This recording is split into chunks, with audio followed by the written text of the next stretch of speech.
up and then I'm gonna take it down.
All right, there we go.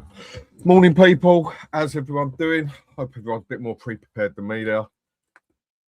Oh, finally, again, another half-decent night's sleep. Slowly starting to cool down. Slowly starting to be able to breathe. And then you start listening to everything that's going on about Spurs at the moment. Do some people think we're getting a bit overexcited here? I mean, we've got every reason to be excited at Spurs. I think we've got a very positive season coming up. But I'm starting to hear a lot of chats about winning leagues and that. I'm like, okay. Not that I wouldn't want this to happen or anything, but are some people just getting a bit too excited? Some people been getting on it a bit too hard last night. I'm sorry, winning that league for me after this season is highly unlikely. I think another thing people need to remember here is we still got significant players to take places. I'll say hello to a couple of people in a minute. We still need to get significant places taken because we've got some absolutely shocking players that we need to absolutely get rid of. And we need to get that goal scorers in the team. I agree. We go get a goal scorer in the team, get ourselves a good left winger. Then we should be looking at a European place. At the moment, the way it is, I think we're lucky if we can look out 7th or 8th. But again, it would be a significant improvement of last season. But we need goal scorers, and we need them now.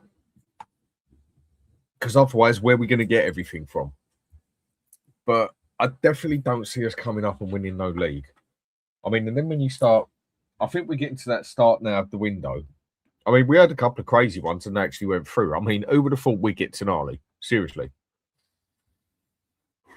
Can't say anyone would have really thought we would get Tonali.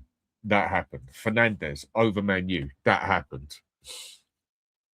I think the thing we've got to take in here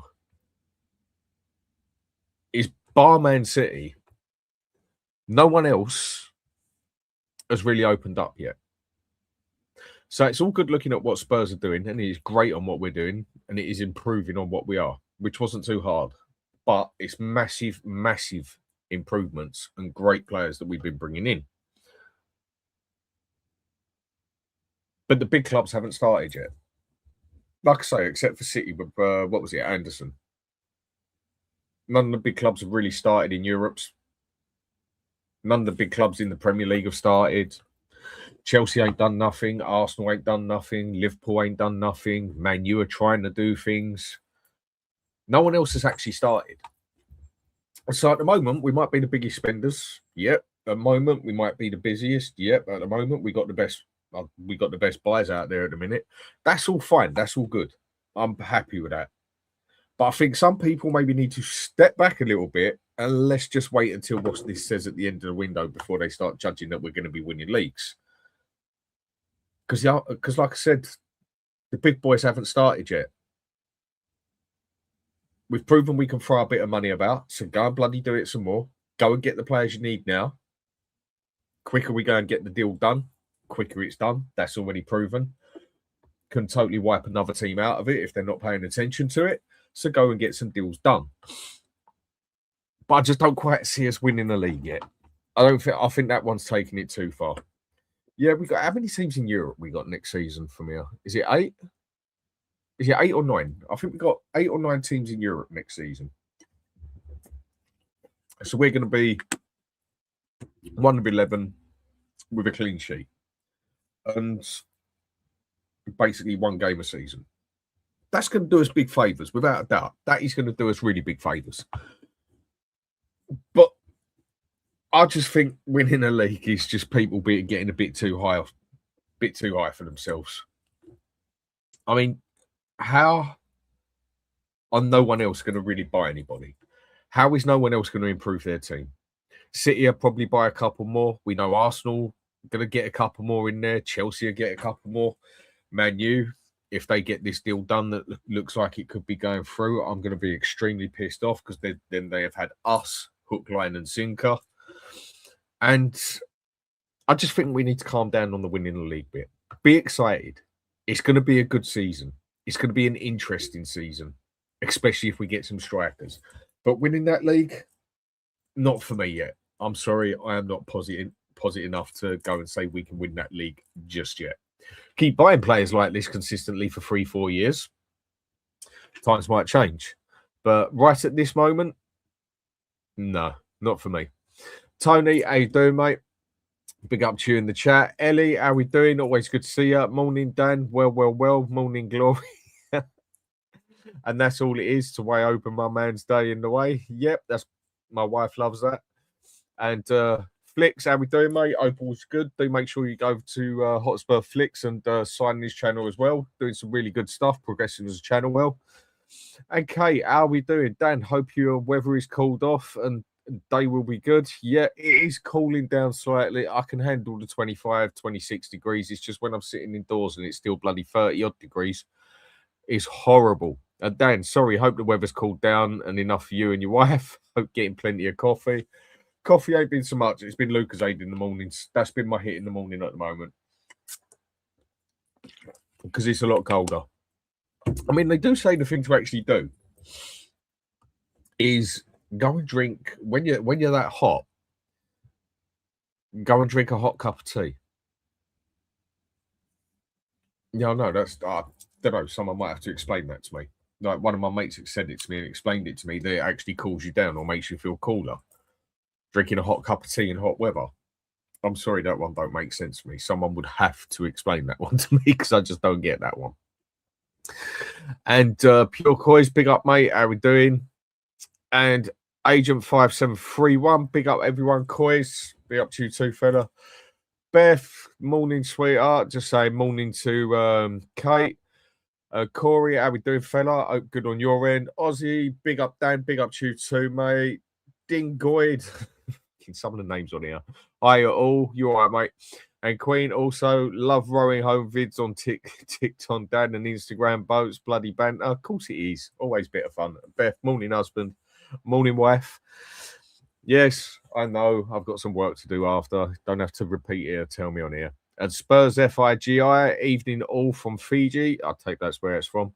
Adam Johnson, Spurs, big up, Dan. How are you? I am all right, mate. I've had a half decent night's sleep. I was able to sleep again, not waking up like I felt like the bed was literally wet, basically, where I've been sweating out. I mean, one thing this weather does do you a favour in is it makes you lose weight. That's for sure. I mean, I can start a week weighing 12.5 stone, and by the end of the week in this weather, I'm weighing like 11.5 stone. I do lose weight that quickly when it comes to this weather because I just don't eat in it either. About the most bit of ice cream or a sandwich. I just cannot eat a dinner when it is this hot. It's horrible. And yeah, and that's how it is, mate. Big up to you too, Rich, as well. Top 5, and that's an amazing result. If we get 3 players in front, if we get 3 players in front and get top 5, that will be shockingly good. Because, like I said, I think some people need to take it in that we are not the only football club in England. We're not the only football club on the planet. Other clubs have started to move. It's just none of the big clubs have really started to move, except City with getting Anderson in. Let's see where we stand when the other big clubs start throwing it about as well. Like we know they can throw it about. So let's see where we stand there. I mean, if you're going to be honest, even if we got 10th next year, it's a massive improvement on what we've been doing. But no, with the players we've got in, like I expect, round about a 7th to 8th because we just have not got the goal scorers. But take it from there, get ourselves a couple of goal scorers. Why can't we go for a 5th, a 6th? I mean, because 5th is basically Champions League now, isn't it? I mean, 5th is Champions League. Highly unlikely that you finish 5th and you wouldn't get in the Champions League now. So we get a couple of goal scorers in there. We'll take it from there. But I'm going to go to them in a minute. And Corey as well. There's a Muppet in Mia's chat that thinks Richie's better than Kane. Mate, each their own, whatever turns you on at the end of the day. Like I say, some like blonde hair, blue eyes. Some like black hair, brown eyes. And Paigey, morning peeps, morning to you too. Also waving. And Ellie, last one on here. What are you saying? I'm not overexcited, but I see a lot of those fans who think we are the bollocks and we've only got one hanging so far, so we need to spunk up front to get these goals. You're totally right. You're 100% right on what you're saying. Who's that? Ryan, Mia Ray. Thanks a lot, Mia. Always does a good show. Good to hear from you. And Tom also, big up to you too. And what are you saying there, Tony? Get Leo Kane, Diego Costa. Yeah, we can start looking at a few things, mate. And with that one, Drula, Lily White, Dan, big up, Dan. And last one, Sully. Morning, Dan. Morning to you too. Right, let's get to some points on here, yeah? I mean, I am definitely one who feels we've got a chance of actually doing something this season. I think we could actually pull something off in the aspect of finish, say, in the top. If we go and get some goal scorers, by the way. Let me turn the bloody light on here for a minute. Yep, that's better. It's just side light I need to turn on. If we go and actually get a goal scorer here, I think that can take us to a level and a good winger where we could finish, say, 6th and also look at a cup if we wanted to. Now, people know cups for me are pretty irrelevant. I love to win a cup, but cups are not my priority. My priority is top 5, top 4, whatever way you want to win. Champions League is more important to me than any little Mickey Mouse cup we have in England. People won't like that phrase I use, but it is a proven fact that winning an FA Cup or a League Cup will not take you or cannot take you to the places that finishing in the top 4 can. It's depressing. It's out of order. It's wrong. It's not right. Yeah, but nor's life. It is what it is. The FA Cup and League Cup are a Mickey Mouse Cup compared to finishing 4th in what they can achieve for you. Looks good on your history. Looks nice on the records. But what's going to attract you to bigger players? Top 4 or one of them 2 cups? What's going to attract you stupidly amounts more money? Top 4 or them 2 cups? Top 4 again. What's going to be able to attract? What are you going to be able to take your club further with? What, 3 million out of the FA Cup? Yeah, or go and attract yourself a lot more with what is it, 120, 130 million just getting into the Champions League, and then every game from there is sad, but it's true. But if we could get a cup in the process, I'll be more than happy with that. I'm not wrong for winning cups. I just want to, if we're going to focus on anything, I want us to focus on that top 5 in Champions League. I just don't quite think we've got that yet. We need at least another striker, another winger. And if I'm going to be totally honest, I'll repeat on totally what I'm going to say. Even if we get a striker and a winger, get the goals in there. goal assists. I still think there's going to be one position that holds us back and costs us a couple of games. And I think that is going to be the goalkeeper. I do think with his lack of experience and only had 6 good games to his name, I do think that could cost us a bit. But then over the season, can he learn where it's going? Can he progress? Maybe. But then if he's cost us a couple of games, it could be too late. I don't know. But when I'm reading about things going on and listening to other things last night, this morning, whatever else and that, reading a few other things about Harry Kane coming back to Spurs.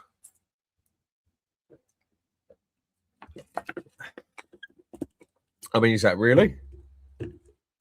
I know we've got the buyback clause on him still until his contract comes to an end, which I think is that next season, end of next season. Why is he honestly going to come back to Spurs? I think you can put solid reasons down there. I mean, we're proving we're willing to spend the money. I mean, what would his wages be? They would be stupid. But then what you got to think of is even if his wages were stupid, the amount of money that he would just generate being back in the club on its own would be absolutely stupid. I mean, here's a prime example. Harry Kane is no Christian, is no Ronaldo. Never was, never will be. We'll never, ever get the same sort of income that him or a Messi could get. I mean, Son used to generate more revenue than Harry Kane. I mean, you look at when Juventus went and bought Ronaldo for, what was it, 70, 75 million? They made that money back one day. One day in shirt sales and everything to do with Ronaldo, basically. One bloody day they made that money back. Kane comes back to us.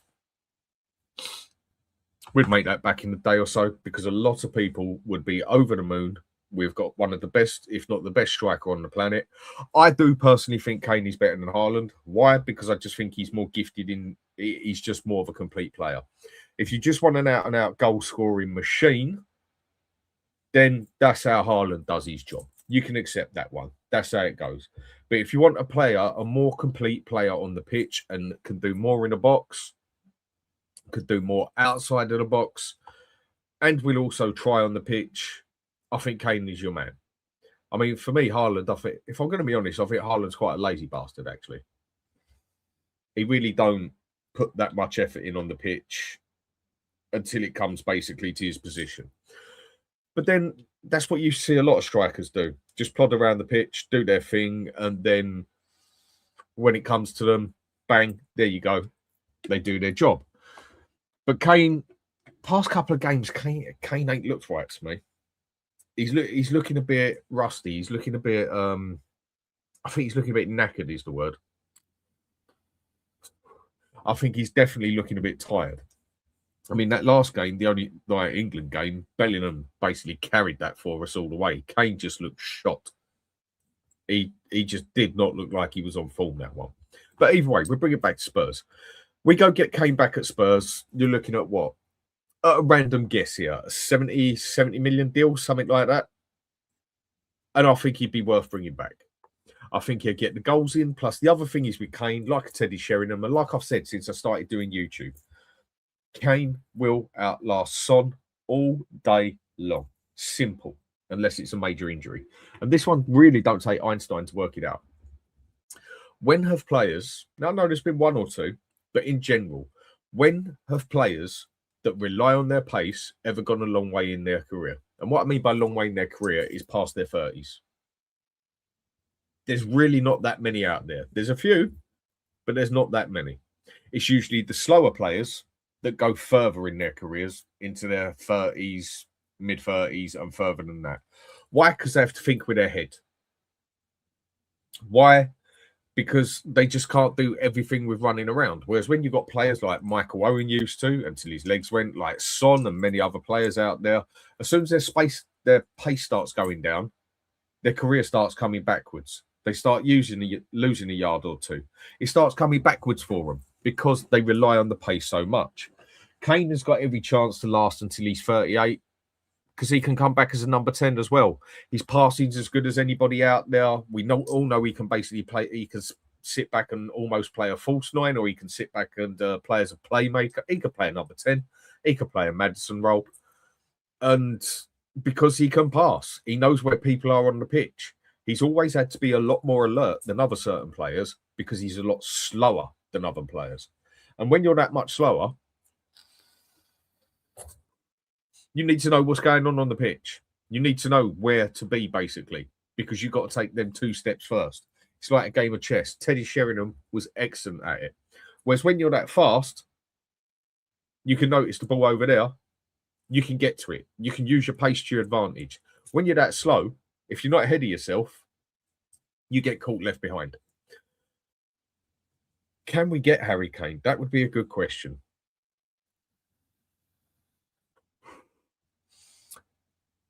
Would I see him really want to coming back to Spurs? I mean, now that Levy's gone, things are changing because he did say Levy was one of the reasons. Basically said that. And going on from there, I think he could. He could have an idea of coming back to Spurs. Why? Would it be to come back to his club he loves? I don't think it would be so much that. I think it would be more for the idea of he wants to take Shearer's title, basically. Top goal scorer the league has ever seen. And if that's what he wants to do for it, well, fine. And if he was to come in now, 33, coming on 34, I still think he's got another 4 years in him in the Premier League. Like I said, with the lack of pace, doesn't need to use it. Being our main goal scorer, without any injuries, I think he can come here and break that record. So Kane is a player I would obviously take at Spurs. But one place I do see him going, if they do put the money in for him, I wouldn't see no way he wouldn't go to Barcelona. Barcelona are very well known for taking up an older player as such. Look what they did with, Lewandowski. And look how he smashed it out there. Absolutely destroyed it out there. And I think Kane could do that as well, because Lewandowski was one who didn't rely on pace either. Don't think he was quite as slow as Son, but didn't rely on the pace. So would Kane, Kane, get mixed up with them two now. So would Kane want to go to Spurs or Barcelona? I feel the other thing Kane's got a problem, not him as a person. He doesn't get respected like other strikers do. Why? Because he hasn't really won enough that what you would say world-class strikers have won. If you was to go and put a list on here of all the world-class strikers, people used to look at Kane and say, we can't even call Kane great because he's won nothing. He went blatantly to Bayern Munich to win things. And he's won the German league. He's won the German league there, the cup there. He's won things now. He's won things there. But then as all he gets it in the back is, oh, it's a farmers league, this and that. If we're going to be honest, the Germans league is good to watch. The Germans league has some good teams in it. But I do agree with what some people say. After you take about the 5 good teams out of it, it is pretty... it's not hard. And Bayern Munich winning the league there is nothing abnormal. I mean, what Leverkusen done the other year was shocking. But Munich win that 9 times out of 10. So I get where people come from. But he's still got leagues to his name now. He's got cups to his name now. Now, he's going to want to improvise on that, basically, and get more. If he wants to be known when he finishes as a more established player. So go Barcelona then. Go Barcelona. Go where you're going to win the league a couple more times. Go where you got a chance of winning the Champions League as well. He's got every right to win the Champions League at Munich as well, as far as I'm concerned. I mean, Munich are the 4th or 5th biggest club on this planet. I mean, Munich could go to any league, whether it be France, English, Spanish or Italian, and you could say they'd be in the top 2 or top 3 favourites to win that league. Could they go to the French league and outdo PSG? At the moment, PSG are really on their peak, but you could say they could definitely give them a run for their money. Could they come to the English league and do it in England? Sure, they could. They could give any club here a run for their money. And they could do the same in Italy, and they could do the same in Spain. Munich are one of the biggest clubs in the planet. I can't remember whether it's 4th or 5th. And then you look at the stuff they've won as well and everything. Munich are massive. But if he goes to Spain, he can then win the Spanish league. He can win the Spanish Cup. He's got another chance at the Champions League. If he comes to Spurs, what has he really got? We're at the start now. What are our chances of really winning anything just yet? They're few and far between, really, aren't they? Unless we do actually focus on a cup next season. And with that, he's at that part of his career of maybe he just wants to win things. And you can't blame him. He gave us the younger part of his footballing life and we took it from there, basically. Do I see Kane coming back to Spurs? I would love to get Kane back to Spurs. Seriously, I would love to get Kane back to Spurs. Would absolutely love it. But I just don't see that one happening, basically. I do think, yeah, I just don't see the Harry Kane one with him coming back to Spurs. I would really wish it would happen, but I don't think that one would. I personally think he will end up going somewhere like Barcelona if he goes somewhere like that. I mean, it would be lovely to have him back here. It would be great. We would have an excellent goal scorer, everything else in that. And then brilliant. But it's just, I don't think that one's going to happen. Right, what I'm going to do on here, quickly. Turn it to Spurs. Yes. No. I'm just going to put a poll in here quickly, if this works on this one. Kane to Spurs, yes or no? Can Spurs go and sign Harry Kane? Realistic. I'm pretty sure that showed up on there. So, does anyone think we can realistically get Kane? Does anyone realistically believe this? I would like to see. The poll's out on there. Let's see. Well, that's 50-50 straight away. I would love to get Harry Kane. And I think if we got Harry Kane, it would definitely give everyone a perk. It would definitely make other players look over at us and start taking us more serious, like they're already doing, that we got Snarly and that. And then that could just be the start of something special. Like I said, I just honestly don't see it happening anytime in the near future. It's just one thing. No, but I would love it to happen. And Marine, how you doing? Good morning, Dan, and all the chat. Hope you're well. I'm okay. And what's that? Nanny and Granddad, okay. Morning, Dan. Morning. And Joe Beasley also. Morning, Dan and chat. Morning to you too. Just go back down there. Kate Jimbo. Morning, Kate. Hope you're doing right. And you, Jim. And Beth saying hello to everyone as well. I mean, one thing. Oh, right. Hang on a sec. What's this? It makes you sweat and cools you down. I take it you mean that with a cup of tea. Well, if that's what it is, I'll have to check up on it, and maybe I need a few more cup of teas then next time I'm bloody sweating off. And Gory also, big up Hood, big up to you too, fella. And Daniel also saying, good morning, come on you Spurs, one and love. Morning to you too, and Rodney as well. Big up to all the Coys.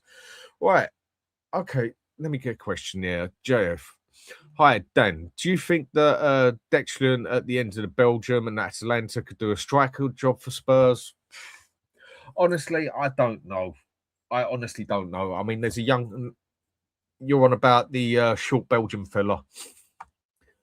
Last season, from what I remember of him, he really didn't score many. And I was interested in him at the start of the season. But he really didn't score many. And he really didn't assist many last season. I'm not sure if he can handle the Premier League in that aspect. It's a bit of a... I think there's better objects out there.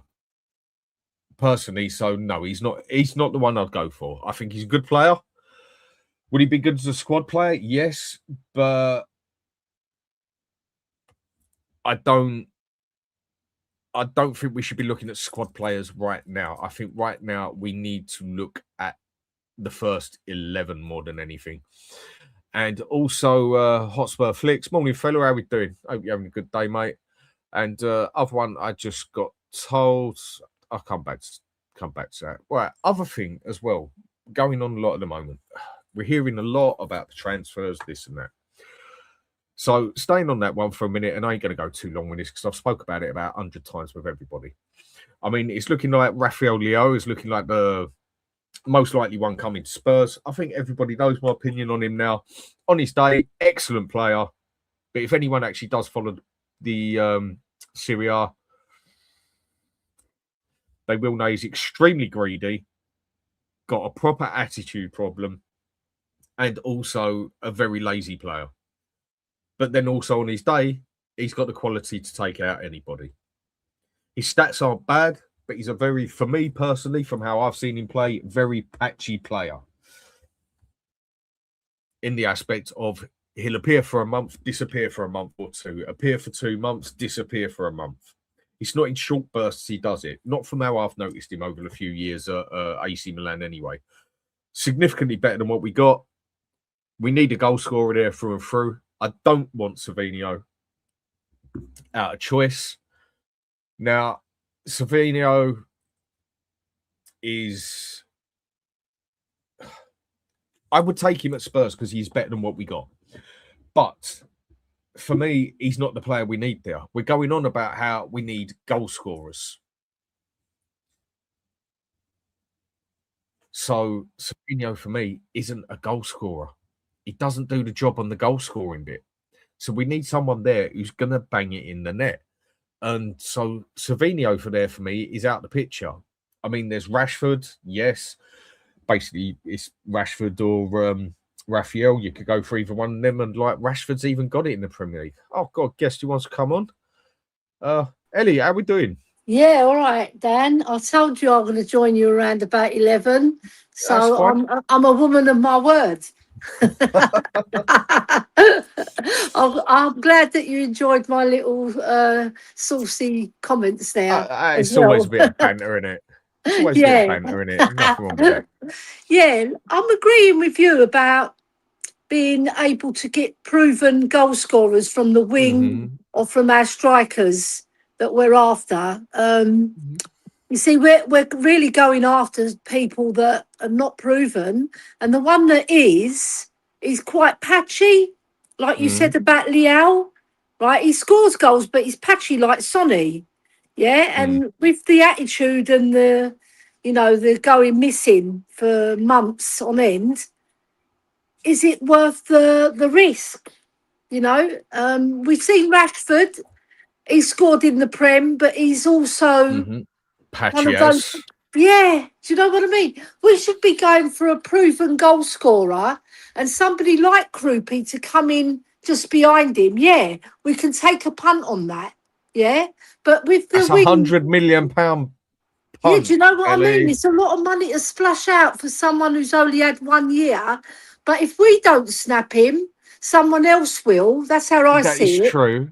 And he's a very good talent. Yeah, you can see it, that his movement and his ball skills and just the general way he plays, he'd fit into De Zerbi's system. But we could also buy a proven goal scorer because Solanke's not going to do it. He's never proven any season that he can do it, apart from one. But that was it. Season in his life. Yeah, 19 goals. But most strikers should be scoring that. Yeah, you could say Krupi's only had one good season as well, and 100 mil is a lot of money for a 19-year-old. Yeah, I do get that. A lot of pressure on his head as well. We don't know if his head can handle that. We're not blessed with options, are we? No, we're not. The other one that was being touted was Vlahovic because his name always comes up. But he's patchy as well. He's been terrible. I know his figures are atrocious, aren't they? I don't know. There's not really many goal scorers, is there, Dan? There's not that many in the market, No, the list is very few and far between and that thing. And what are you saying here? Dan, I don't think he can handle the Premier League anymore. And if you would know players like Bellingham around him, I can't see that happen. It is a fair point. Could he handle it? I think he could, depending how we played him on there. I think talking about Kane. Yeah, I think Kane could handle it, but it wouldn't be the Kane of old as such, like we see for England sort of thing. I don't think he plays so much of a number 9 as such. He sort of, if anything, to an extent, I'll say Kane almost plays as a false 9 for us in a way. Yeah, he does. He does, and he doesn't go into the box that much. No, he most of it, I'll say 75% of his football is played outside the box and in midfield. Right, he goes into the box when he sees an opportunity or a set piece. Yeah, but it's very rare that he gets into the box I think a couple of times he's headed the ball, but that's where we've been progressing the ball, or we've got a free kick, right? Yeah, but most of his play. That's why I agree with you that he's a better player than Haaland. Because first of all, he's not lazy like Haaland. Second, he's more technically gifted than Haaland, and he's got a range of passes that are like It, Hoddles. it I'd was liken proven him the to other Hoddle the day. way he It's passes. proven the other day he had more stamina than Haaland because Haaland came off that pitch because he just couldn't hack it anymore, and he has got to be one of the laziest players ever on a pitch. I know. But Kane looked shot for most of that game, if I'm going to be honest. He did. He looked really sluggish, didn't he? Like his legs were heavy, like they had lead weights in. I mean, Ellie, how do you go with comments like this? I mean, I've got quite a lot to go through in here, yeah. But like a comment like this, if we had Kane the left winger, we could fight for the league. I'm like, sorry, people, like on the left wing.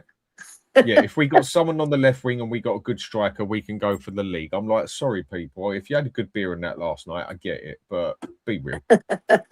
Because Ellie, look, we had a really brilliant here. left winger and Kane, and we didn't win the league. it's all brilliant and everything what we're doing. I'm not disputing any single bit of that, but let's be realistic here, yeah. Man U haven't really started yet. They look like they're in a bit of trouble. But they could be going for one or two players, especially one of them who wiped the two players that we've bought under the floor. If people start checking up on a few things, I'm going to come to that. Yeah. And then Arsenal, they haven't started yet, have they? No, really? they're touting for business, aren't they? Yeah. Chelsea started yet? No. Not really, no. No. Have Man City started? Yes, you can say they have, but you can bet there's another one to go there.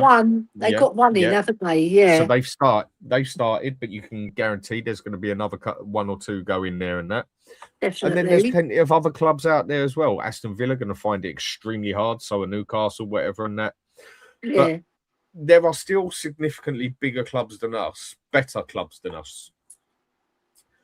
Yeah, that haven't even started with the transfers yet. So to start saying if we get a winger and we get a striker, we can win that league, I personally think is going a bit too far. I've seen stranger things happen. Don't get me wrong. Yeah. We have only got one game a week next season, and what is it? 8 or 9 teams that we've got in the in Europe next season. Is it 8 or 9? I know it's 8. It's 8 because Brighton were the 8th team. Yeah. Okay. It's 8 or 9. And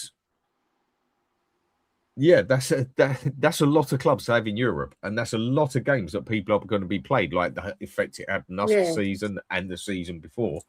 And playing one game a week, apart from a little FA Cup game here and there, or a little League Cup game and there here and now, it's not going to take the same ratio on us as the same pull on us. It's not, unless it's true. As long as the injuries don't destroy us like they did before.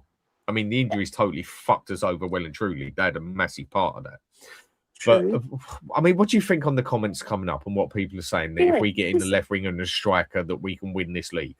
Come on. I don't agree with that. And also, what people are not taking into consideration is all the top teams, they've got settled sides, right? And they're just adding a few. Whereas we are changing wholesale. Right, so we've changed the whole of our midfield. We're going to change the whole of our front line, and the players have to gel. Whereas the other teams, they've got quite settled sides, especially sides like Aston Villa, because they're not going to be able to add. And they've been playing together and performing at a high level. You know, they were pushing early doors. They were pushing to be challengers, and then they dropped off a bit because they didn't have enough squad depth. Right, and they're going to be the same this season. So they're going to be challenging for those top spots with us, right? And because we're a new team, right, and we've got the rookie in goal with Kinski as well, which I agree with you 100%, right? That we shouldn't be doing that, right? And the new front line, we don't even know what it is yet, right? And we know the market is slim. Yeah, in terms of goal scorers and wingers who can score regularly. So we're going to be pushing it to get top 5 or 6, let alone bloody win the league. You know what I mean? If we get top 5 or 6, that's an achievement in the first season in the circumstances that we're in, because we're going to be, like I said, we're going to be a new team, and a new team needs time to gel. We saw that under Poch, didn't we? Where he was Yeah. amalgamating all these little players that he was getting in, and he was getting rid of the deadwood, and then he built it, and it took a little bit of time for us to flourish. Yeah, and we still didn't win the league then. Yeah, and we had better players then. You know, Look at the players it's we had true. then. It's true, and it's just we are gonna. I just don't think it's. I just think people need to slow down a little bit. Yeah, take a You breath. know, yeah. Don't let's not try and run too far before we can walk, basically. And Yeah. I just don't see us having the caliber of winning the league yet. I mean, stranger things have happened. Let's just go that way.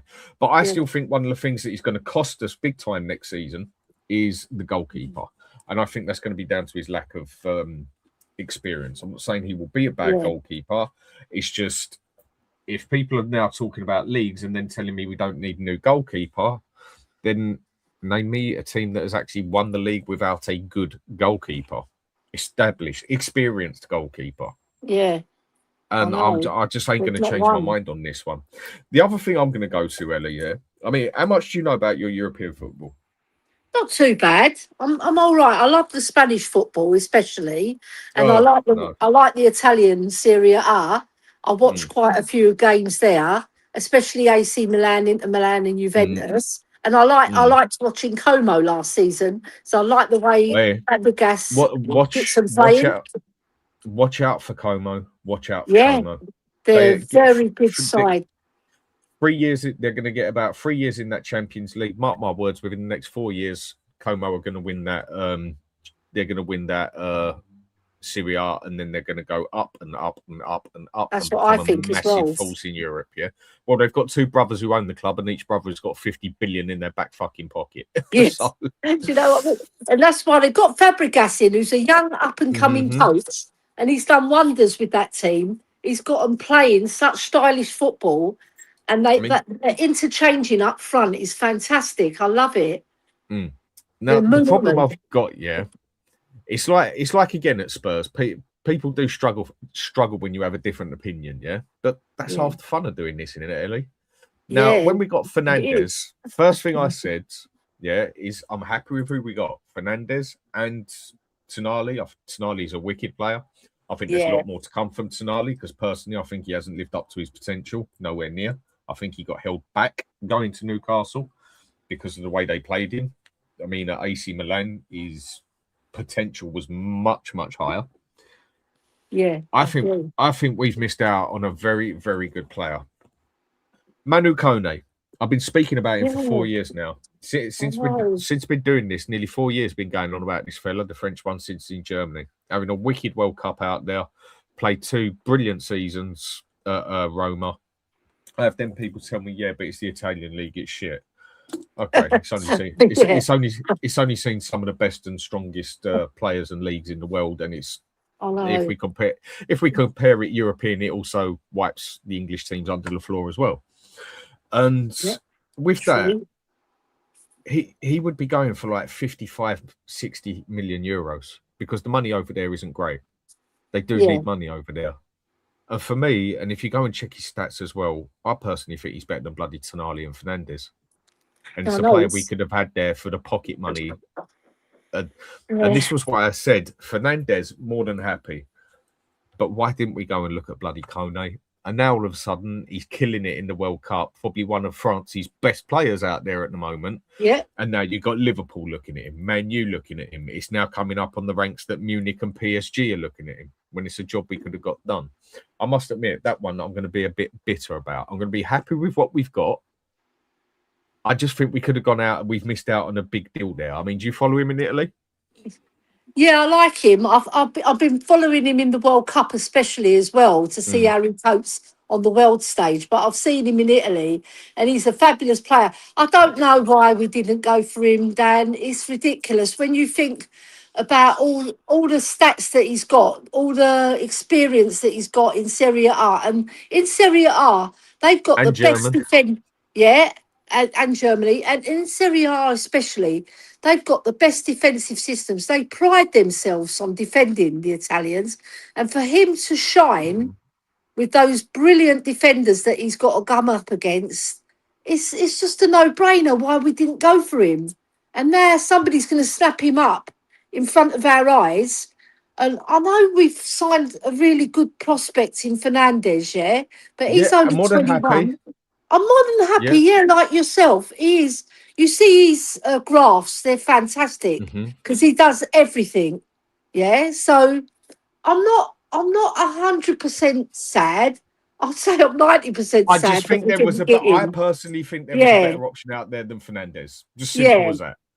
So I'm yeah, allowed to be happy with what I've got, but I'm allowed to also say I personally saw something better out there. And for yeah, significantly less money, not that I give a fuck about the money, but personally, I yeah, think we should have put Fernandez aside and we should have snapped up Kone before everyone else started looking at him. yeah, I mean, it's like true. I've had people say to me, well, why would he have come to Spurs? He turned Atletico Madrid down. He made it quite clear last season he wanted to go to the Premier League. And also, Mm. like, well, why would he come Spurs? Well, because at the moment we're paying up and we're paying the money. Why would Tonali come Spurs? Why would Fernandez come Spurs? Well, there you go. There's an obvious reason. I think there's a significantly better player out there we could have gone for. And personally, I think he's better than Yeah, Tonali and Fernandez, and it's just frustrating that someone close to us might actually be getting him.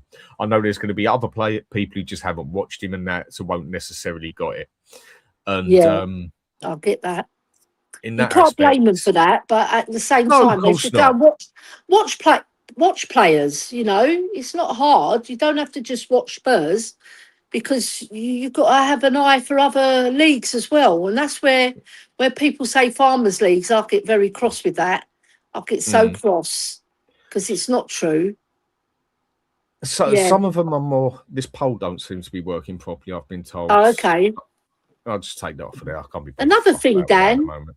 Go on. Another thing, Dan. Kone, right? He reminds me of Vieira in the sense that he gets up and down the pitch. He makes He great just ain't as tackles. hench as him. He just ain't Yeah, as hench as him. he's not as big, but I think technically he's got a little bit more than Vieira, in my Yes, opinion. definitely, Yeah, definitely. because Vieira was a fantastic footballer, but technically he wasn't quite there.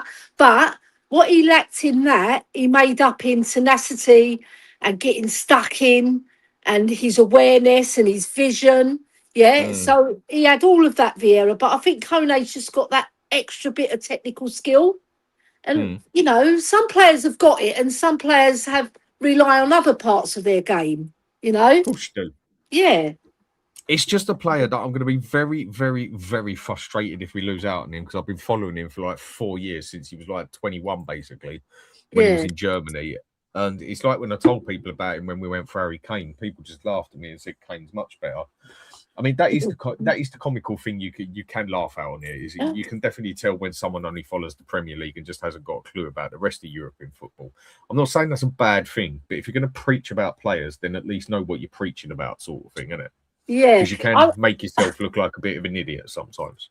I remember having a really great banter on one of Savage shows ages ago about Kane and Haaland, right?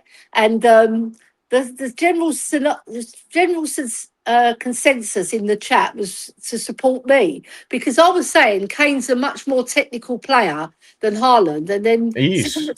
Savage was coming back with me, but he wasn't like that when he was that age, was he? And I said, yeah, but I'm judging on what they are like now. You know, what Kane can offer now in comparison to Haaland. But I haven't seen any progression in Haaland's game to say that he can reach Harry Kane's level because he doesn't do what Harry Kane does. No, he's a He lazy doesn't. bastard in that aspect. Yeah. He is lazy in that aspect. Yeah, so I'm still saying I'm right because it's 3 years on since we had that banter, and he hasn't. Obviously he's kept his goals up. Yeah, no one Haaland can doubt does that. what he's meant to do. It's just Yeah, Haaland is a very lazy player. And if I'm right on the poll here, on the poll here, you just put in a 1 or a 2. It's slightly different to how it usually got set up before. I'll have to pay more attention to that next time. Yeah, Haaland is a bit of a lazy player. So let's go through a couple of ours quickly then, yeah? I mean, there's obviously a lot of word now of Spence leaving. Now, Yeah, Spencer's got more keep because but again, squad player, I'd play him left or play him right. But then I also wouldn't say no to selling him now because I think the past 2 games he's come on the World Cup, I think he's actually been really good. yeah, He's been really good. yes, been And if we really, got really good. so I think that puts his price tag up from 25. Would you agree? Yeah, definitely. I would say probably 35 to 40 mil now.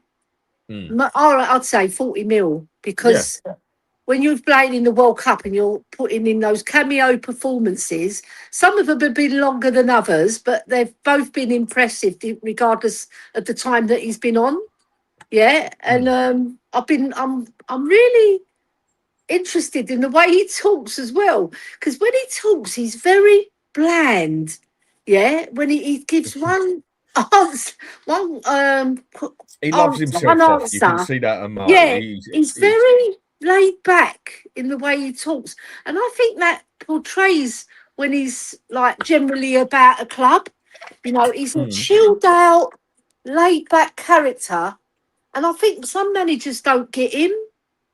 Yeah, like when I saw the interview, I've seen him interviewed a few, but for the England one, he was very dry, dry as toast. I was but it's thinking, been be excited about something, Jed. They're it's asking you been a question and he's not excited. it's a bit it's but it's quite a few managers that haven't actually particularly liked him as a first team. Yeah, it's true. I think it's to do with his maybe his Attitudes. overall attitude. He Yeah. comes across as too laid back and chilled, and I don't think people get him. Do you reckon But do you reckon it might be something to do with training where he just comes across like he don't give a fuck, basically? yeah, because I've seen him in games. There was one particular game I was so frustrated with him. It was the Forest game, right?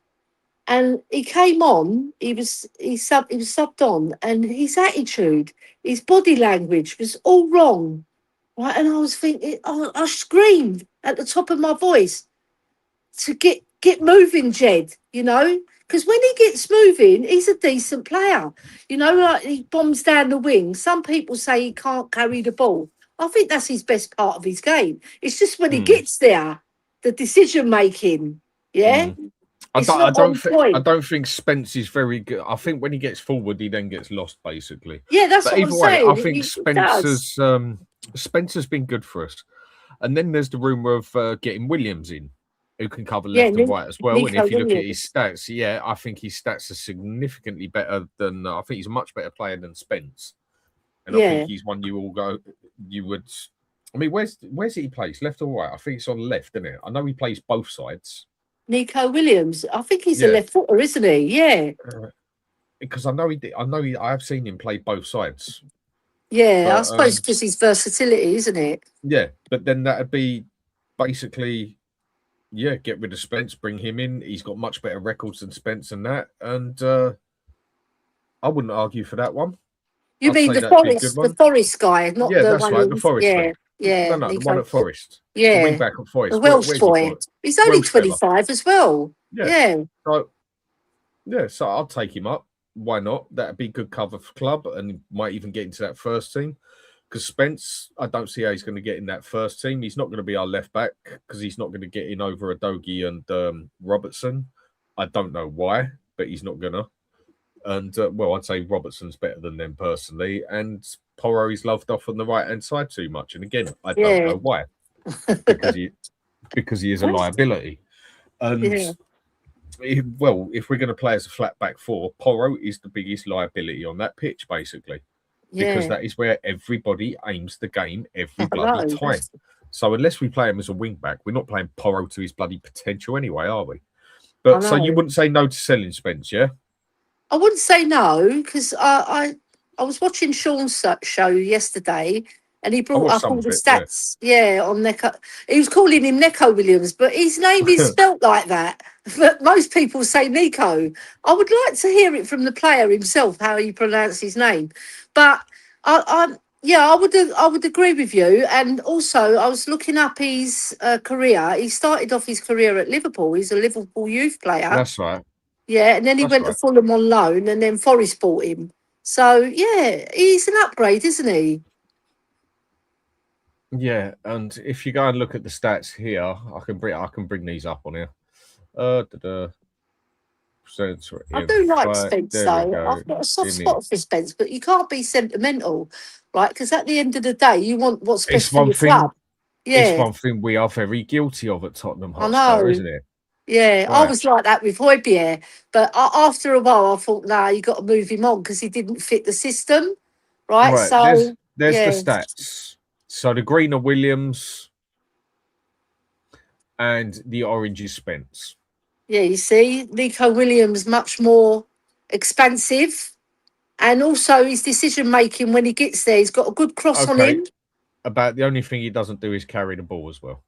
No, Apart from that's one apart from thing. that, apart from that, Williams is better than him, or last season anyway, in every single way possible on there. Every single metric, and he's better. So Yeah, so let's go and get in, him. in that aspect, I'd say why not then? Snap it up then, basically. I Yeah, mean, another one that he's starting to really seriously come on the ranks now is also Bergvall, and that's with Forest again. yeah. I mean, I wouldn't say no. Bergvall. what would you say with Bergvall? I, do you know what? I really liked him when he first came, right? But then I saw the faults in his game, right? And he's got quite a lot of faults because he's learning, but he hasn't progressed to the player I thought he was going to become, Dan. And what I Mm, don't like what he does, he progresses the ball, right? But then he doesn't know what to do. His decision making in that final third is not on point. And then the mm, second thing I don't like he does is too rash. He's a bit like Romero, but without the aggression in terms mm, of like he won't go in hard, but he'll go in without purpose and he'll give away a stupid free kick. And he gives a lot of free kicks away by doing that. And mm, just his general awareness of where he should be sometimes, right? I think he runs around like a blue ass fly and he's not engaging with the game. Whereas when he first came, I saw he was tracking the ball all the time, keeping close to the ball. And you look, oh, there's a player there. But he's gone off that. And I just feel move him out, but maybe put him on loan to see if he can progress at another club mm, and then bring him back if he's the finished article because he's still young. But mm. at the end of the day, I sometimes don't like to mention age because if you've got it, you've got it. Yeah, Exactly, and I agree with that, Ellie. Totally yeah. agree with that. I mean, if you gave me a choice of going for a left back, it depends who you'd want on there. Basically, it depends how you want your team to be. I mean, the left back I like is more of a wing back, basically, and Mm. that's where I would play with a back three. But I don't know if anyone knows him. DiMarco, Marco, he's the one Inter Federico Milan. DiMarco. That's right. Is it Inter Let Milan? me Yeah, find his. Yeah, he's that trendy Federico looking guy. DiMarco. Yeah, he's And fantastic. His engine is fabulous as now, well. if I now that is one player I'd love to have on the left, but he's not a very defensive-minded player. That's where it's more for me, sort of thing. I mean, when it Yeah, I goes to know. getting forward, goal assist, everything else, he's everything you want in going forward. But with him, when it comes to coming back and defending and that, he's not. He doesn't do it that often. I mean, if anything, you could probably put him as a midfielder, basically. I mean, a Yeah, very similar sort of thing to Porro, but he's just a player yeah. I'd like on there because you know me, I like playing with three at the back. I think he's But physically more astute than Porro. He's tougher. yes, he is. Yeah, I mean, yeah. Porro's a little bulldog in that, but again, he's saying stuff here. 41 Tillemans to Man United. Here we go. Okay, Wow, that's interesting. I think that's a strange Flipping one. hell. Oh, what a player though Tillemans is. Hmm. Do you think that's just showing how desperate Aston Villa are? Yeah. Mate, they have to release some money, didn't they? I wonder how much did they get 90, for him? 90 million fine is what they've had, and it's just saying here. I haven't checked it up, but it's saying here in a 41 couple of others, mil. 41 mil. That's a bargain. What is he, 29, 28, 29, Mm. Tillemans? He's still got probably 2 or 3 years more at the top. Mm-hmm. Yeah, it's a good buy for Man United. They need somebody in there with Fernandes to link up with him. Yeah. Excellent buy. I'm a bit Yeah, I mean, gel. Well, I hope they do that instead of going for Manu Kone, basically. Because, Yeah, like I say, if Man U get them, if get him, I personally think that they got the better deal altogether. So, yeah, I mean, also as well, there's a lot of As all you're just going to hear is stuff going about at the moment. People starting to get worried about things like work permits and stuff like this. Work permit thing, don't worry about it. He's come to a new club, even though he's played in the country. Tonali still needs to sort his work permit out. It is what it is. It's just the way it bloody works, for God's sake. And already yeah. the press trying to make people panic about it. Really, I mean, that's one thing we do love to do at Spurs, isn't it? Yeah, because you get a 2-year work permit, didn't you? Then you've got to Something renew it, along I those believe. lines. Yeah, Yeah, you've got to renew it because you've got to I mean, say why you're staying in the country. Well, he's playing for Spurs, that's why. yeah. Right. Other question I'm going to ask on in a minute after you, and I'm going to put a link out on here to a couple of people. If any dickheads turn up on here, I will just kick you off without even talking about it. But that's if anyone wants to come on and discuss the point I'm going to put across. Your kid's not invited. I'm just not in the mood for none. I mean, Yeah. sometimes they're funny and you can deal with them, and other times it's just not tonight, mate. The snooker's on. Do you know what I mean? Like, fuck off. And it's just one of them ones. Mikey Moore is one that keeps getting spoke about. Yeah, interesting. What do you think we do with that one? Oh, Because I'm seeing rumours of 15 mil, I'm seeing rumours of 20 mil and 25% profit and 25% of what they're selling for. right. So if I'm going from the club's perspective, right, I would say he's not going to get a look in yet No. at the moment because we're touting for wingers, aren't we? We're looking for new Mm-hmm. wingers. So I would put him on loan in somewhere like Italy or Germany or even Mm, Spain because Spain, they like their technical, tricky players and he has got ability, right? He's mm, got good dribbling skills. He's just got to get a bit more stronger, become a man. Because is he 19 now? Is that right? Is he 18 or mm, 19? He's got to become a man, Dan. He's only young, right? But he has got potential, but I think he mm-hmm, needs more experience. He went to Scotland. That's a tough league in terms of the physicality of the league because they're not as mm-hmm, technical. And he did okay. He didn't light the world up there, but he was mm, decent, right? But now he needs to go the next step. And I think Italy or Spain, I think that would be better for him actually, because they got mm, fantastic defenders in Italy, and he'll have to ply his trade mm. there. And Spain, Oh, they like their technical players, right? So I don't think he's quite ready yet. He needs another year or two to develop, and then we'll bring him back if he's good enough. That is, because some players drop off, don't they, Dan? We've seen them, right? They're yeah. youngsters. They break it in the team, then they drop off like a lead weight, and then they get sold on. So All we're right, going to have to Ellie, wait and be patient.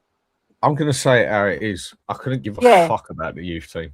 I honestly couldn't give a monkeys about Mikey Moore. Chuck him under the bus for lucky. As long as we get 25 mil for it, I couldn't care less. He can then go full for multiply. I honestly don't care about the youth academy because the youth right. academy is, as all the youth academy to me is it's just crap. Basically, players do turn out good from there, but few and far between. I mean, Get one spark, one or two sparks, didn't you? Look at out of our club, when? Kane King, and Hoddle. That's Yeah, the only over. three I can mention of any substance. You know what I mean? I think Chelsea do it the smart way in the aspect of they get the youth players, get them up a little bit, and then right, loan, loan, loan, loan, loan. Just keep Yeah, chucking them out on loan all the time so they get experience, get better. And then not a big yeah, club, but someone comes in and says, do you know what? 20 mil, have him. 20 mil, have him. 15 mil, have him. Use them for yes, money. Just throw them about and use them for money. Don't just have them sitting there. If we've got this brilliant youth academy, then why is it we keep buying youth players over the academy then, basically? Why do we keep doing yeah. that? And if Mikey Moore was this exceptional talent that people big him up to be, right? Like, Why hasn't he broken into our first team then oh, because he's properly? too, because you're here, he's too Yeah, young then. Now, okay, he could progress as a player and yeah, could end up a brilliant player. I get that. But I'm sorry, I'm not a sentimental Spurs fans like people know. I honestly don't care about players' feelings and emotions and stuff like that. I just want them to play football and do their bloody job. I get Yeah. they're not robots, but then if you're not good enough to do the job, go and get me someone who can do the bloody job. And even if a youth player is good enough to do the job, he will be on that pitch doing that job. The thing I will cut him slack for is when you can see something has blatantly not gone wrong because of a bit of lack of experience. You can let that one go. But honestly, I couldn't give monkey. I could not give a shit about the youth players. Sell them. I mean, Mikey Moore could be. He could go out on loan and then do absolutely crap, and then go out on loan and do even worse. And now he's worth 2 million. Yeah. This is how you got to do business. This is business, yeah? True. Whether people like it or not, football is a business, not a sport. The business side of football is bigger than the sport. True. Okay, it's all based around the sport, but the business side is bigger than the sport. Same as Formula One, same as anything else outside. The business is bigger because the money is what makes the world go round, yeah? So it's like playing poker. And now with a hand like Mikey Moore, I ain't going to play a big bet on that. And if I get a good little thing, yeah, you know, I'll probably just tap in and take my money's worth on that one, yeah? Because I don't think he's worth taking a massive risk for. What? Because he's had, okay, put him out on loan, put him out on loan again. Or if they are willing to pay 20 mil now for him, take him, have him, baked potato. But I want 25% of what you're selling for. Yeah. The thing, same as we did with just Vuskovic. Yeah, true. 48 mil we got for him, I think. Yeah, why are we so sentimental over youth players at this club? Yeah, we've got buyback on him as well, haven't we? First buyback. Yeah, exactly like Chelsea and City do it. Yeah, true. And also, what I would say, unless they're an exceptional talent and they get blooded into the first team and they perform, right? They prove themselves over 15, 20 games at least, minimum. And then they progress and progress and progress. That's the way you can weed these exceptional talent. Like Arsenal did with Max Dowman, right? He's an exceptional talent, right? We've got one called Luca Williams-Barnett. He hasn't even broken into the first team apart from one cameo against Doncaster in the League Cup. So they saw something in him, but they're not going to put him in the first team because he's not ready yet, right? So I agree with you, but if they're like exceptional, like your Mals, but they're just like freaks of nature. I was about to say that's just a freak, though, isn't it? You should put that in the X-Men. Yeah, right. And I've been watching Yamal in the World Cup as well, right? And he loses the ball quite often, but he's learning how to get past the player even now in his development. He's still developing, right? I know he's more ahead of 99.9% of young players in his mould, right? But he can lose the ball, but people won't kill him because he's Yamal and he'll do something exceptional in a game that'll win you a game. So why don't we go and do what others do, like Real Madrid, Barcelona, Italian team, like basically all big teams do, is literally just use their youth academy for the money. Spurs don't even do that. I know, we don't. I think, who's the last player? Vuskovic, but he's not in our academy. We actually bought him for the first team. Is it Divine we just sold for 6 million? Divine, yeah, 6 million I think we got for him. Or is it 8 million? One of the two. Yeah, you see, I saw Divine play at QPR when Ange Postecoglou, the second season, it was pre-season, and he was shining. He was really brilliant, Dan. But they didn't see anything in him, and they palmed him off on, I think it was Port Vale or Plymouth. I think he went to. Yeah, and then he went to another club. Then he went to Preston. So they've had a good look at him at the other clubs. So I'm sure when you put a player on loan, if he's not getting game time as well, that tells you something, doesn't it? That tells you that the manager of that club don't trust that player. Yeah. Like Dane Scarlett, for example. And managers ain't even got time. Managers don't have time to trust young players. I know. Because if it don't go right for them, managers don't usually last more than 18 months anyway, do they? I know. In general. So are you really going to piss ball about with that? I know. Unless they're exceptional, then you're not. Exactly. That's what I'm saying, basically. Yeah, because people say Vuskovic is exceptional. He might be exceptional at goal scoring, Yeah. But I listen to Danny Kaye because Danny Kiriakou watches him a lot. Right. I've watched him, He's, but I haven't watched him like Danny Kaye. And he said there's so much of his game that needs to be developed. Right. And that's why we haven't signed him back because he's not ready. I mean, like Vuskovic, we sold, how much we sold him now for? 20 I mil? think, no, I think it No, was 50. No, it's 48 50. mil, wasn't it? With Yeah, add-ons. yeah, basically. Why? I think he's Brilliant going to. business. I think he's looked good as a keeper. He's looked good up front, but I think he's going to struggle in the English Premier League, depending how you play, because he is such a slow player. Mm. He's 6'4", isn't he? Yes, he's like Dragusin in the aspect of it takes him a horseshoe to turn around, basically, whereas Van de Yeah, Ven can just literally spin it and he turn around, spirits. isn't it? And Van Right. Hecker's the same. He's slow in terms of his. He's not slow in terms of his pace, but in terms of the average centre back, he's a little bit slower. But what he lacks in that, he's got good ability and he brings the ball out really well as well. So we've got a more Mm, experienced defender for less money. So mm. that's good business in my book. Exactly. I mean, it's like people say, like when, say, for instance, Chelsea didn't give Kevin De Bruyne and Salah enough time. I Yeah. get that. No, I do get that. But did they care at the time? No, because they just booted No. him out.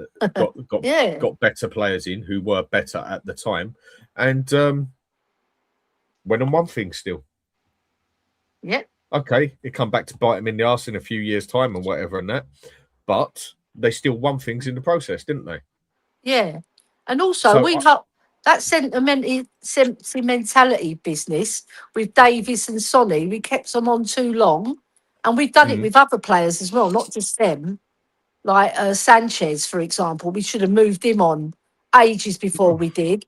Eric Dyer, what? when he was Why is flagging, we should have Eric moved Dyer? him We should on have a lot sold him for quicker. 50 million when Man U wanted him. Do you know what I mean? We should have sold him. We hold on to all these players and they bring us down. Yeah, Yeah, and but they're not even technically good players. Apart of even Sonny, exactly. he's not technically brilliant. He was just brilliant clinical finisher when in all right in patchy moments, but when he was clinical, right, he's clinical in front of goal. But we could have moved him on at least 2 years before. Mm-hmm. I know I had banter with you that I because with Sonny, he's one of those endearing players. You don't want to lose him, but I I do. know, but he Looking was just back, never because world you're in the class for heat me. of the moment, yeah, right, and then your emotions for the player. But I can see with Sonny, but not with Davies, because what does he offer the team? We don't know what he offers the team behind the lines. I think I don't actually want to know, but No, whatever goes on behind the curtains happens behind the curtains, and that.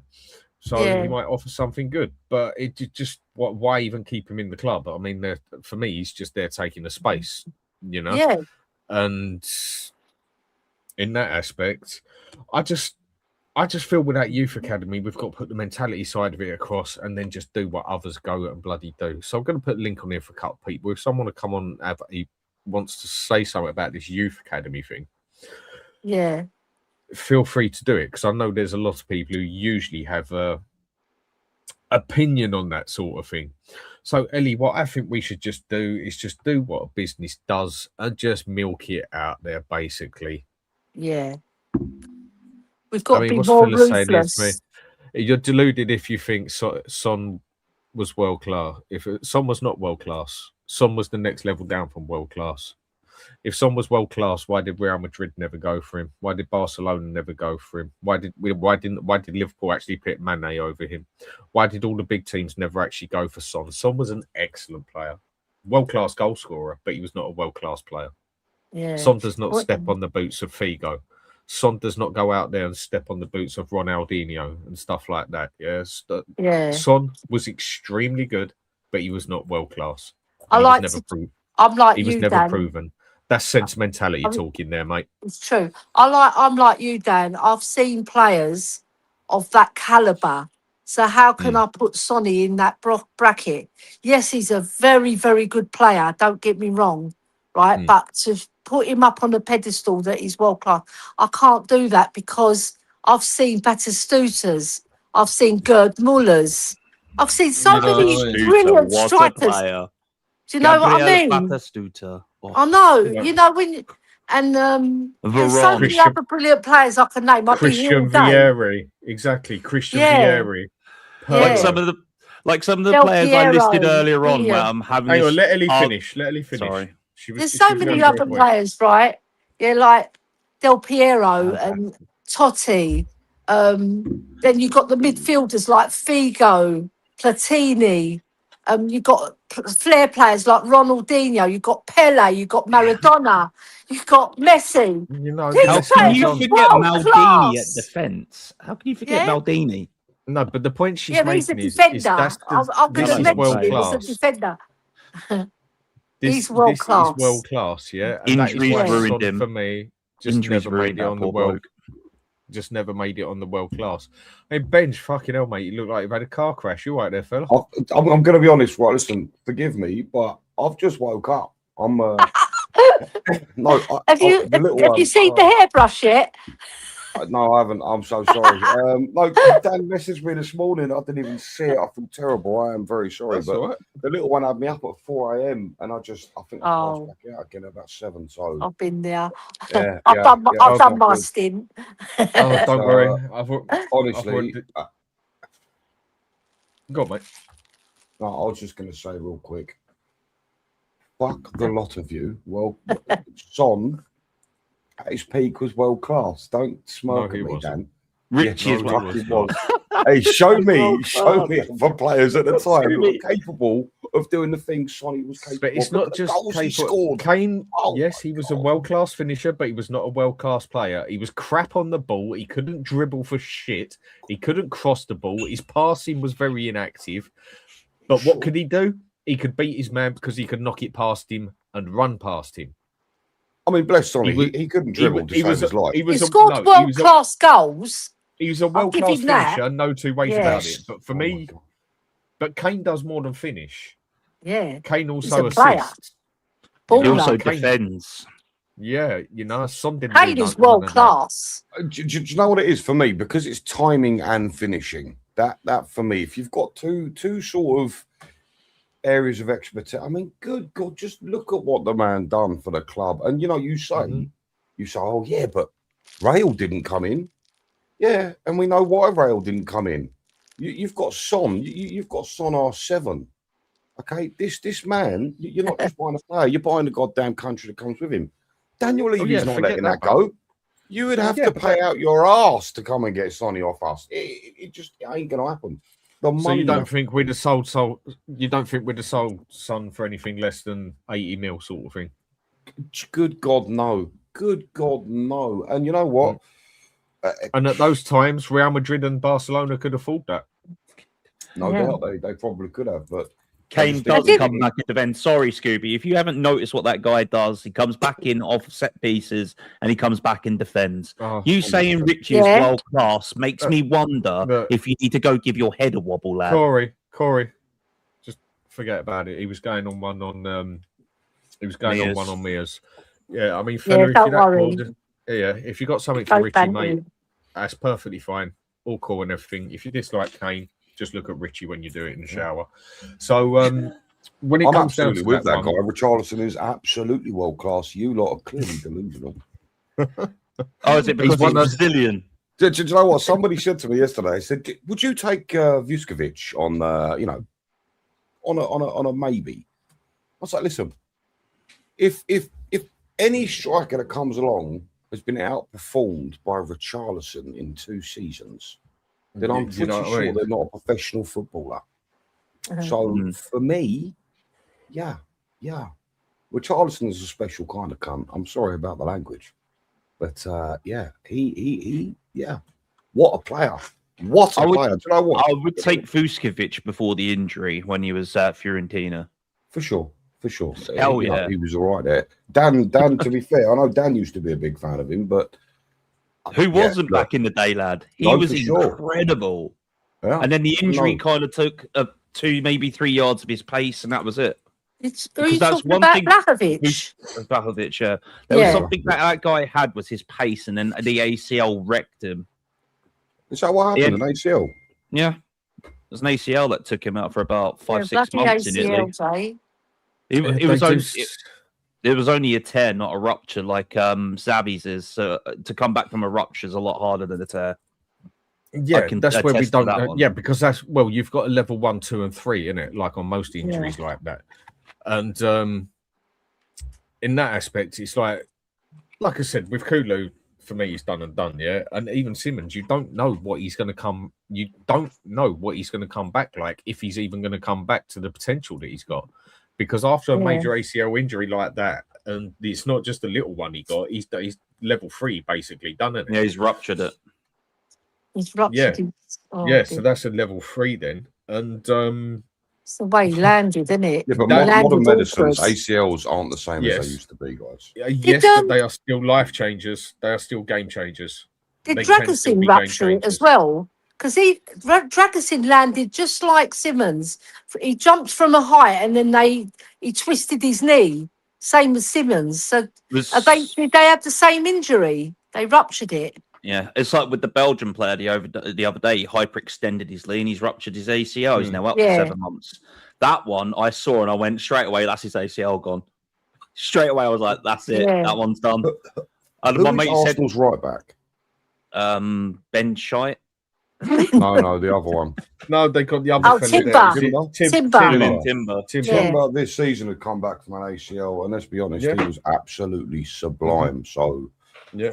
I'm not saying it can't done. I'm not saying a person's done because of it, but I'm saying it is more than possible that can screw or change a player's career at the same time, as it's more than possible that the player can come back from it. It is an injury. It is an injury that can totally change a player's career. I mean, regardless of what I'm saying, I suppose, to be fair, you are out for a year, no matter what, in most cases. And then you've got to come back into training and then into match fitness. Mine was horrible. Yeah, mine was horrible back when I did it. I did my ACL. It took me 9 months to recover. I came back, started training with the Brighton youth team and the first team. 2 months down the line, relapsed and re-injured it. That was it. Gone. Yeah. So I spent nearly 17 months trying to recover and get back. I was never the same. Yeah, ACL it definitely changes someone without a doubt, and painful is an understatement, and it can also give you a mentality block as well. So at the moment, we have to work around that situation, or we do we just actually say fuck it and push him aside and go for the next player we specifically want? Yeah, I think we need a creative midfielder who can score, because Madders is made of paper. He's bound to go down injured. He's coming back for a massive... Come on, look, let's be serious about Maddison as well, yeah? Would anyone agree on here that Maddison is a very patchy player as well, even when he plays consistently? Yeah, he scores very patchy. Yeah, he scores goals. He's a good player. He scores goals from midfield and he assists from midfield. He's a good player. I know what you mean. They're not like regular. They're like in bits, then nothing. Then in bits. I'm talking about as a player, full stop. Yeah. Look at when Maddison first came to us. Yeah, the more you actually check up on it, before Maddison first came to us, for the first 10 games with Basuma, he looked absolutely. They looked like the best two. Yeah, they looked like the best two in the league. Unbeatable. The next thing you know, they both fell off a cliff, and Maddison just looked lazy as he didn't bother, didn't put his effort in on the pitch. It wasn't going his way. He was getting kicked about like a little bitch. And then all of a sudden he got injured, and then all of a sudden, if I remember right, he upped his gear again. Yeah. So the only thing I'm saying with Maddison, I think he's a great player, technically gifted and everything, but he is a very patchy playing player as such. I want a more consistent player there, and honestly, I don't want to rely on Maddison. Yeah, especially with his injury record. He is an injury-prone player. As a manager, would you want to rely on Maddison basically? No. Not 150. Even before his ACL, you can't rely on him. Well, look at the back-to-back injuries he's just got. I love him. I think he's a fabulous player. Yeah, but he doesn't do it enough consistently. But do you not think other players are inconsistent? Well, look, Fernandes, he's consistent at Man United, yeah? He does it every single season, more or less. Assists, goals. He's like a bit of a mouthy geezer as well on the pitch. He doesn't take no prisoners. He's always in the ref's ear. He's got that attitude. He's got an attitude, not a problem, but he's got an attitude. But it's a problem for other fans because we see him as an The arsehole. modern day Roy Keane without the tackling. Yeah, without the Do you not tackling. think Right? Fernandes We is need patchy, someone though? like that who's going to consistently score and assist goals. Yeah, I want to keep Maddison, but for me, he's more of a squad player now. Like I say, very good on his day, but he does have patches of where he just does nothing. And it's not game by game. He's another one who'll go 10, 15 games and just totally evaporate. I mean, if you think that first season we actually got him, would anyone say he had a good season or a bad season? In between. Not good and not bad. Like in between. Yeah, nothing to write home about, but he had good patches here and there. I mean, I'd go with that. It was just, I mean, for me, the reason I'd rate it is it weren't the best on there. The thing that really done my head in with that is because of how good he actually started off. And then it just literally, meh. It was an all right season. Whereas them two both started off like it was going to be a special season, didn't they? Basically, like something was going to be quality. And then it just sort of, and then he did get injured and he didn't come back from the injury very bad. Didn't come back from the injury very well. Didn't look nothing on the pitch for a while and then opened up a bit again. And Leicester always used to say, and warned us as well, he's a very patchy player as well, wasn't it? So they called him 33%, didn't they? Yeah. So do you want to rely on a player like Maddison? No, I don't. I want him in my squad. I'll go with that. But I think we should honestly be looking at that number 10 as well because we haven't got nobody there.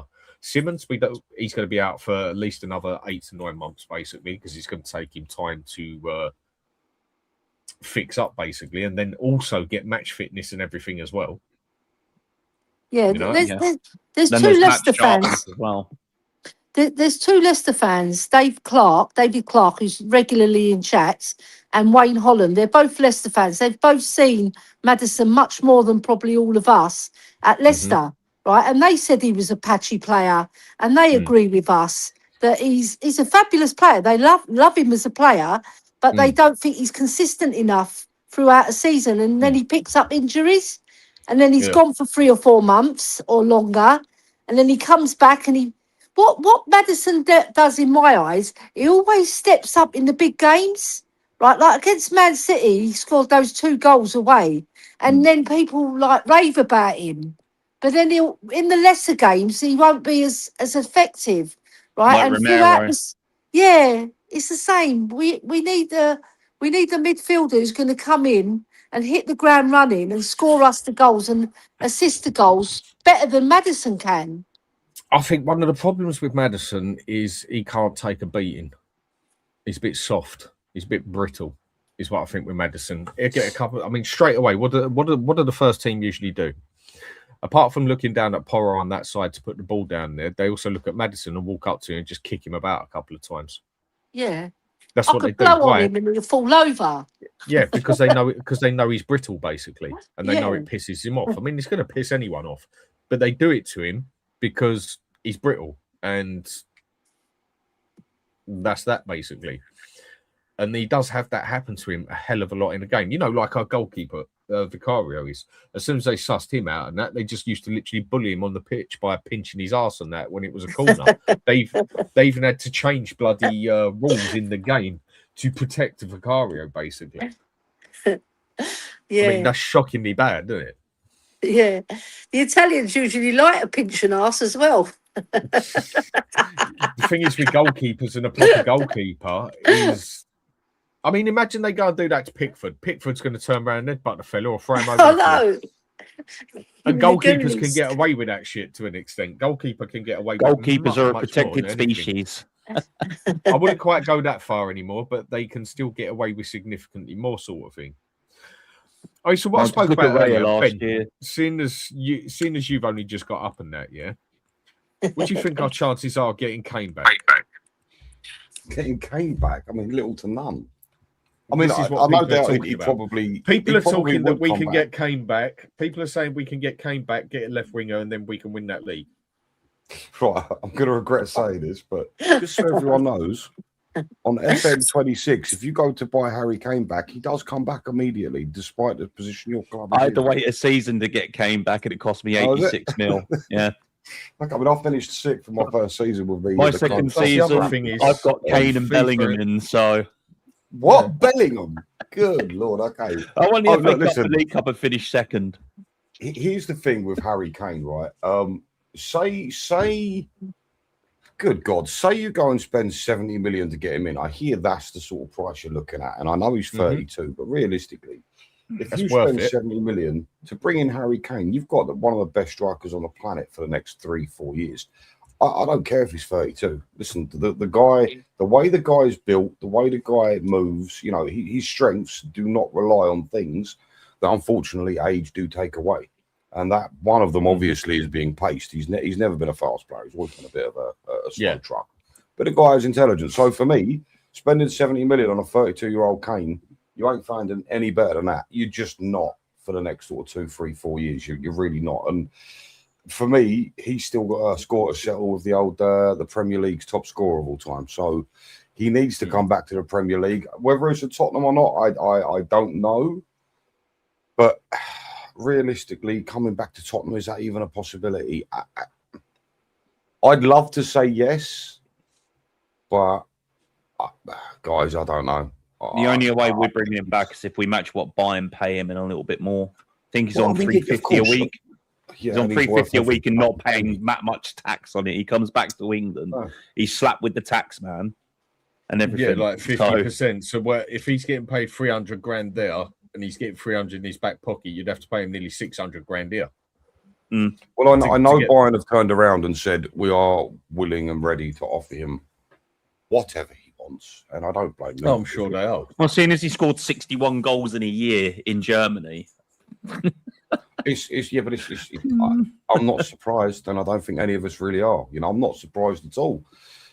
It's only when Kane goes to another club that people realise just how good he is. But you know, whatever. I can remember that one year, Kane outscored in one full year. Kane outscored both Messi and Ronaldo.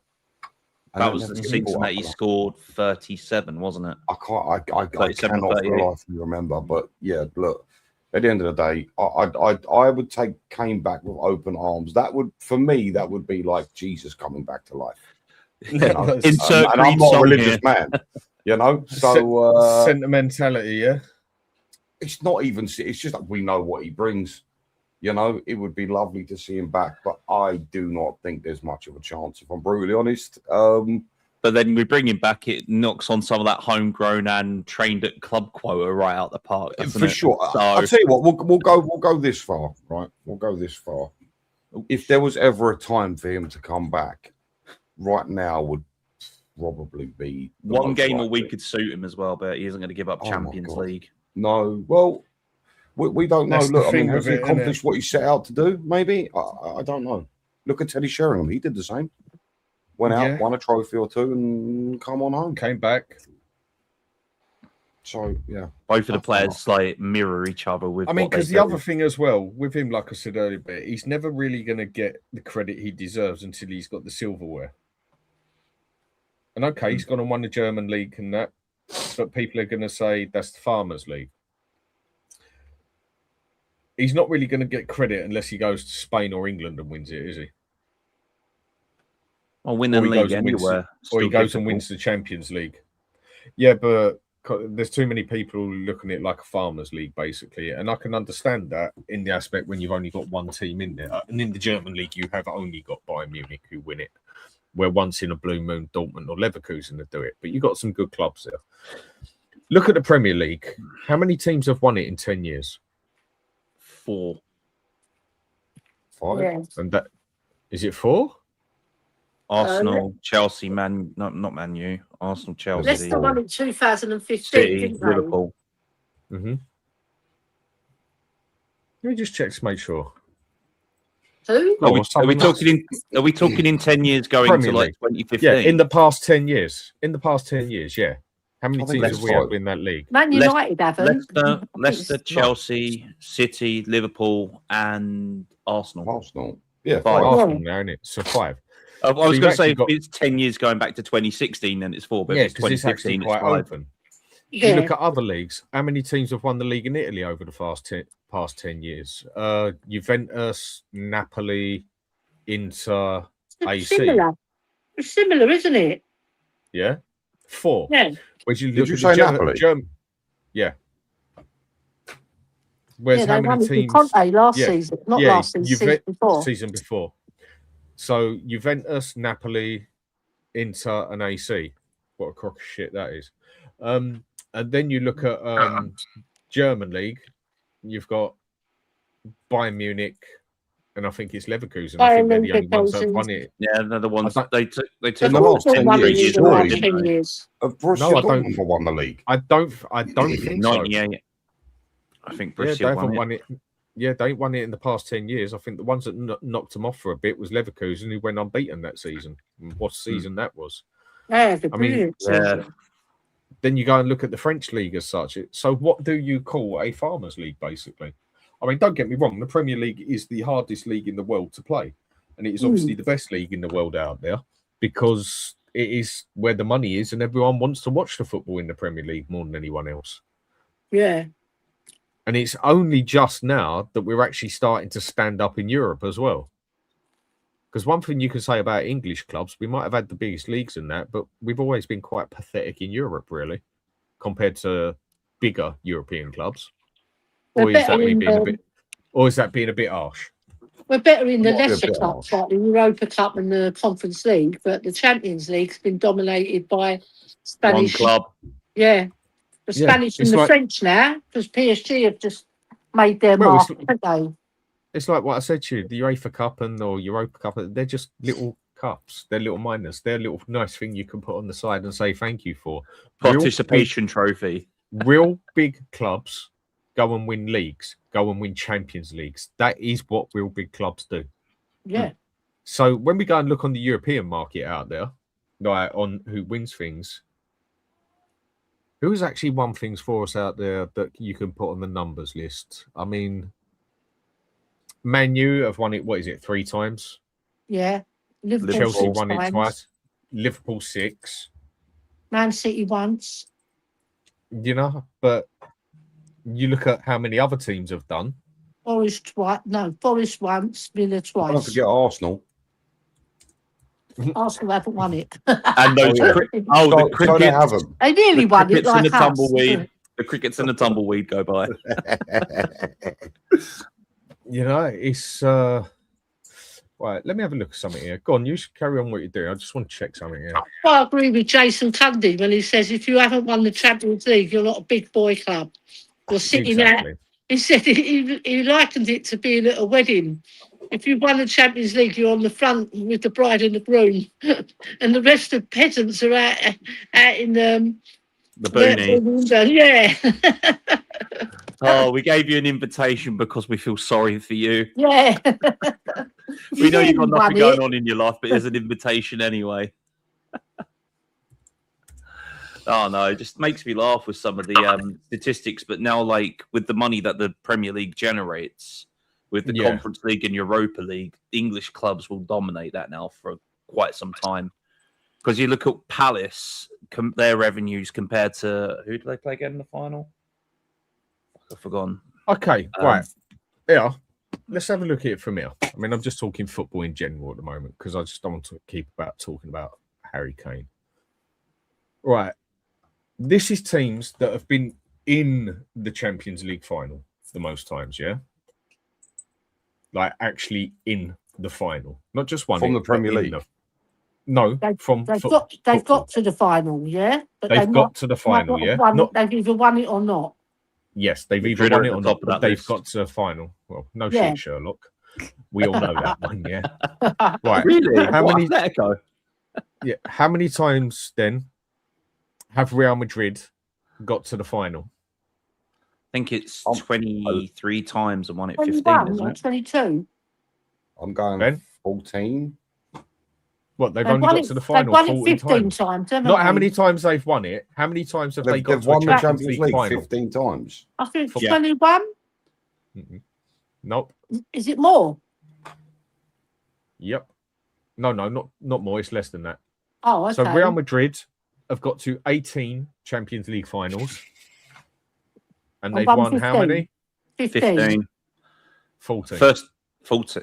Okay, they're the first European team to do it back to back, aren't they? They won it 3 times in a row in the 60s, I think. In Champions League finals, who's number 2? Barca. I'd say AC Milan, maybe, because they've been to a lot of finals.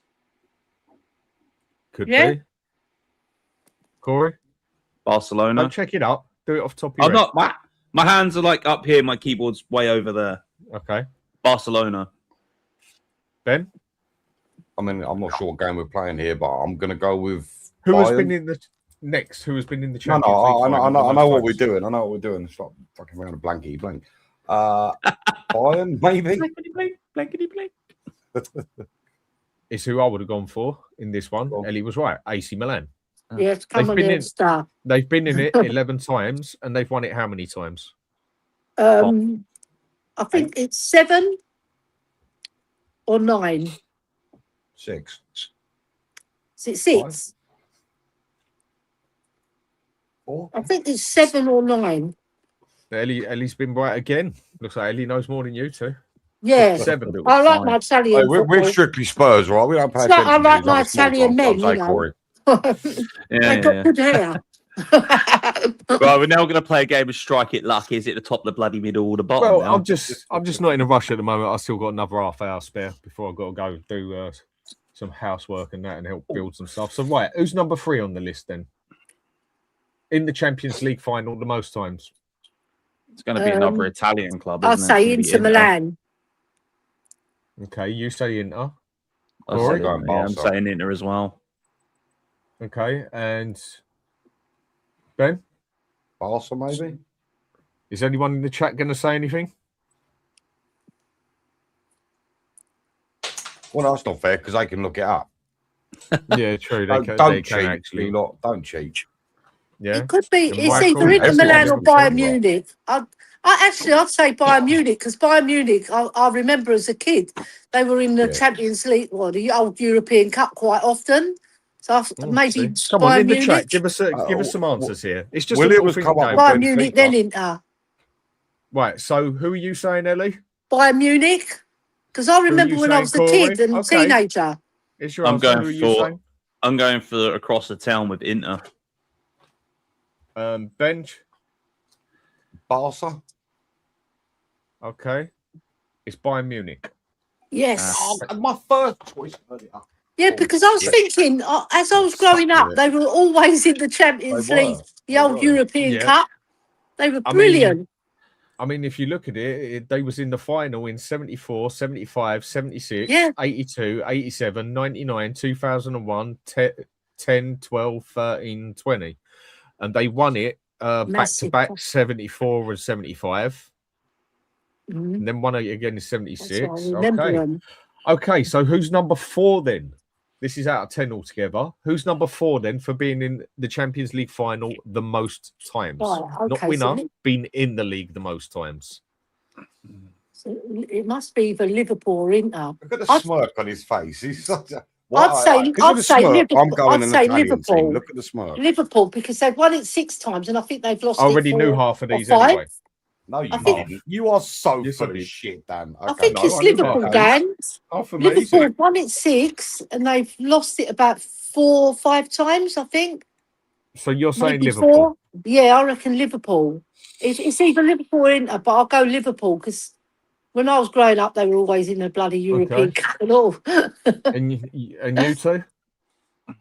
It's hard because I want to say Ajax. Ajax, I think they've only won it twice, haven't they? Man United. Okay. I don't like this game. This is fucking annoying. Man United have only been in I think Man United have only been in it 5 times. I think they've won it 3 and lost 2. And so, Corey, who are you going with? I'm going with Ajax because I like the sound of Ajax being Dutch. And you were saying, Ellie? Liverpool.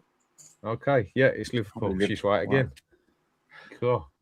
Yeah, because I'm older than these two. I've got 20-odd years on YouTube. Yeah, but age shouldn't be nothing to do with it. This is just general knowledge.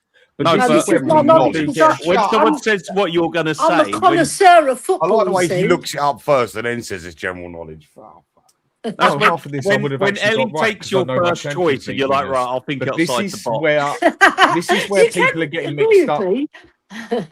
Now, most people would sit here, and if we was to go through a list of who has actually won the Champions League the most, I think a lot of us would get it right. Would we agree that? Yeah. Well, I fucking hope so. Otherwise, you're definitely missing something there. But it's not usually a question you get asked of who's actually been in the final the most times, is it? No. That's why I think it's quite an interesting thing. Yeah, Liverpool. They've been in it 10 times, won it 6 times. wow. That is some return. 55%. You know? Yeah, I thought That's- we'd lost 4. That's what I thought. So 'Cause you know okay, when- When I was a kid, I you always say remember AC 54% Milan all the of time. That's what? It'd be 55%. So if he's won 6 out of 10. 10, that ain't 55, is it? Oh, my math's off. The day it's off. yeah, that sounds quite fucked. So right, Don't go put on me in then. charge of finance then. I'll do the other couple on here. Okay, for 5th place then. Who's been in the Champions League the most times? 5th in the final. 5th Barcelona. place. Yeah, it's got to be Barca, sure. Yeah, Okay. Barcelona. Because they've Or if been... we don't get this one right, we're gone, mate. I swear. to God. It's got to I'm be jumping in Barcelona. because some of innit? these ones I've said, Ellie said before me. I'm like, fuck's sake, I'll say someone else then. Corey, Okay. you've got to go with the Queen Ellie, you So know? people are saying. Got to go So with does me. anyone on the chat have an opinion now? Quickly, I see It must one. be Barcelona. Barcelona, as they say in Spain. Barcelona. Barcelona. Barcelona. Barcelona used to be a nice place. It's like under your tongue, isn't it? The Spanish. Well, it's not. It's not Barcelona. Not Barcelona. Nope. Oh, I'm God. going All with right, then. Ajax. then Tottenham till I die. I'm going to go Inter. At least if I'm wrong, we're both wrong, TTID. Inter Milan.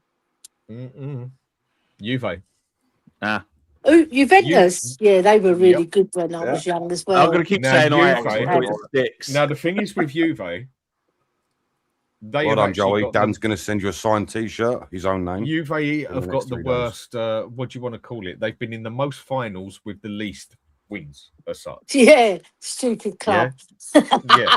Oi, that's my Italian team. How dare you? You leave me alone. Well, They're my boys. Stupid. That speaks for you itself. Fancy then. getting in the And final then and with not that winning one, it. Take your shit. 9 times Juve have been in that final, and they've won it twice. They was in the final 96, 97, in the final, sorry, 73, yeah, fine, but 83, 85, 96, 97, 98, 2003, 2015, 2017, and they only won it in 85 and 96. That's actually Which very is bad, isn't it? disgusting when you think about the players they've They, had as well. they haven't, Good yeah, Lord. they haven't been in it for Baggio. 9 years. Fucking hell, they had Baggio back in the day. Yeah, didn't they've dropped off, haven't they?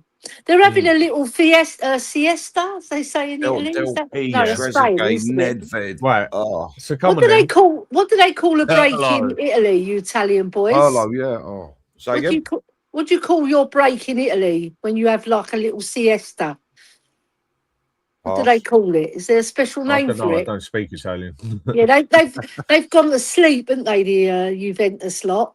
I was For They've been 9 on years. Juventus and Juventus Yeah, are up the what shit happened- street at the moment with They're- money. Yes. They had a lot Hearing- of corruption charges against them as well, didn't Well, they got relegated Let's for see him it. get yeah. relegated again. Yeah, just a few. Is that when This time they had Rob Booth on to Paratici bail there him as out. well then? Okay, right. Let's go to the next one then.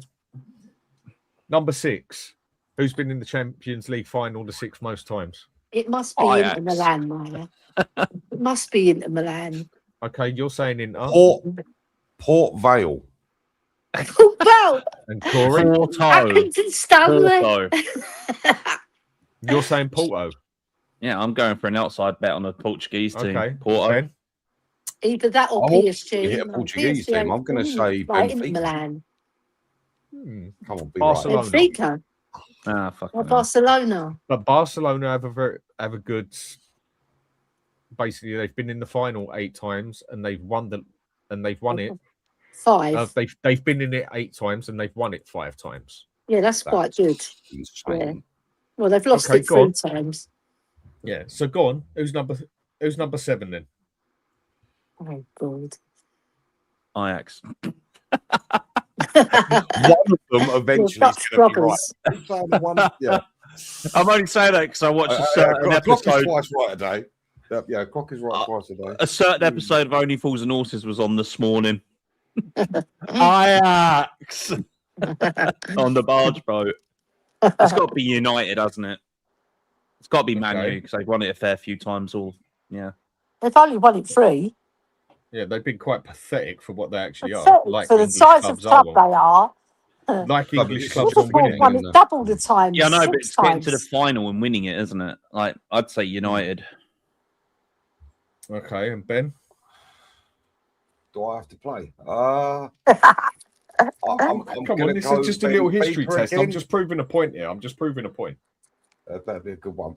But Benfica, maybe? Yep. Again. It's Benfica. Benfica. Ah, fuck all of you. Yeah, what a great Benfica. team they Ben, were. of course, naturally. Great players. 7 finals, 2 wins. So go on. We got 8, 9, and 10 to go. So who's number 8?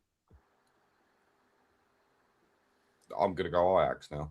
Yeah, Ajax. Okay. Yeah. Have we said Get your own Inter? Dutch team. Have we said Inter, Dan? No, they haven't been on it. I'm going to go Inter then. I'm going to go Inter.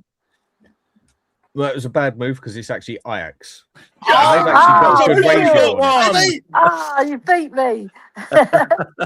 They've been I'll in it give 6 to you, times. lads. And they've won it 4 twice. times. Oh, have and they won I thought it back to back 3 times, didn't they? Wow. 71, 72, Yeah, 73. when they had Boyfy Boy. Yeah. What a So player he was. He's my favourite ever player outside of Spurs, Johan Cruyff. Fantastic. I loved him. He was brilliant. The game we're playing is what teams have got to the Champions League final the most and won it the most, I think. Or, yeah. Yes. Something along that. So, who's number It's an episode of Blankety Blank. Benji's having a late surge, by the way. He's 2 for 2. So, who's number 9? PSV. Go for another Dutch team. Okay. PSG, maybe? Or PSG we still haven't said Inter, have we? I'm going to go This is what I keep telling people. Until they got took over, PSG were absolutely nobody. They were nothing. They were a little piss hole, basically. They only started in 1970s, didn't they? They was nothing until they got taken over. And people tell me that Paris Saint-Germain have been a massive club. I'm sticking with my Dutch persuasion of PSV. Okay, so go on, Ellie. What's your one? We haven't said Inter, have we? So I'm going to go Inter. Okay, and Ben? I'm torn between Inter and Atletico Madrid. Okay, I'm gonna go Inter. I feel that's a safer bet. Yep, it's Inter. Yeah. And then 3 for 3. Oh my god! And they've had 6, and they've won 3. I mean, So that one in 2000, that one they done in 2010, where they done the treble, for me is one of the greatest things I've ever seen a football team do in football. That treble that they pulled off with Jose Mourinho, the way they fucked over Barcelona as well. Yeah, no one else was capable of that one. That's why I say Mourinho is the greatest manager there has been for the stuff he has succeeded at separate clubs. I love him. Yeah, I agree with you. So number 10, I think it's obvious who it is, isn't it? United. Yes. United. And United. Manchester United. Exactly. So when you actually go through, my whole point of doing that, is when you actually go through and look at that, England are actually pretty pathetic. They really are. It's only Liverpool you can say is not pathetic. Yeah. I mean, at least they've won it 6 times. Yeah. And then, okay, you can go say Chelsea have won it twice. Is twice, isn't it? And you can go and say Man City have won it at the end. But then when you come to the real powers of football, and it's like when people tell me like donkeys leagues, this and that, or like when some people tell me that Bayern Munich aren't a big club or whatever, compared and wouldn't have it in the Premier League. They're like, are you for fucking real? Wouldn't hack it in the Premier League. Fucking hell, they destroy teams for fun. Bayern Munich could come here and stand a very good chance of winning this league. 100%. Yeah. Same as PSG could come here and stand a very good chance of doing it. Now, one of the Italian ones might struggle a little bit more. Yeah. Real Madrid or Barcelona could come here. Go on, Ellie. Sorry. No, sorry. Back in the day, I like Borussia Mönchengladbach. They were a fabulous side. Fabulous side. I always like Leverkusen. Pronunciation there, by the way. Leverkusen, yeah. We got Sonny from We got Sonny and Berbatov from Leverkusen, didn't we? That's right. I mean, Berbatov, that was a player I was gutted when we left. Absolutely. Berbatov. Have you guys seen that video with Berbatov in where they're firing balls at him at different speeds? Oh my God, man. 103 miles per hour. He controls it. It just, I'll tell you, you do that as well. 103 miles an hour, man. Fucking Jesus. Can I ask you two something, right? Yeah. Now, listen, I know you've got to be a bit careful of the way you word things on YouTube, but is Berbatov up there for top 3 touches? Like, is he top 3 for touches of all time? Because I'll put him on a level with Glenn Hoddle, and that's how highly I rate him in terms of deft touch. Cruyff's first touch was yeah. Because sure, I can say up there, top 3. Yeah, just he's in the top 3. But I'll put them all on the level. I'd say they're all first because they're all fantastic. I can't put one above the other because they all had that beautiful deft touch. Yeah. That's the problem when you start going into players, isn't it? I mean, and that's the hardest game to ever go and bloody play. I mean, the whole point I just done that one was to just basically prove to a few people that even though we might have the most powerful, it's like in football itself. England are just like Spurs. They are abysmal when it comes to competitions and the most underachieving, embarrassing club in the world when it comes to football because we just always bottle it on the day, just like how Spurs have done over many years and English clubs as a whole. You know what, though, Stan? I want to disagree with you slightly there. I'll tell you why. This is my reasoning. We've been in, I think it's 22 cup finals, and we've won 18 of them, or something similar to that. If I remember, it's either we've won 17. Okay, I think we've either won 18 and been in 23, or we've won 17 and been in 22. So our record in finals is exemplary, right? Because we normally, if you want to go like that, if you want to go like that, I'll take it like that. But because England don't. That's the problem. Yeah, I get that, but you get the similarity I'm making to it. We just are not very good when it has come to our last 7 finals as such, and you can mainly blame the manager for that or the players for that because they all screwed up in those players. I mean, that's another thing, like on the Kane thing that does where people do question him, is that he does seem to disappear in semi-finals and finals, doesn't he? Yes, he does, and that is a fair comment. We don't know why. Can't put our finger on it. Same as Thierry Henry used to. Yeah. I think I think he only ever scored once in a final, and it was only a little cup. Every time he played in the final, he totally disappeared.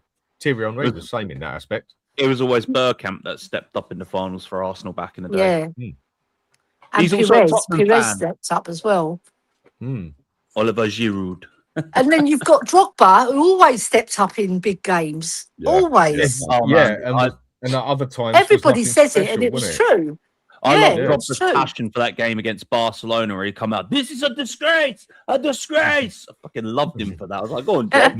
No, the thing you'll have to be careful with it is if you keep talking about this, you're going to end up a conversation on who was the best team ever, and then that one just becomes a nightmare.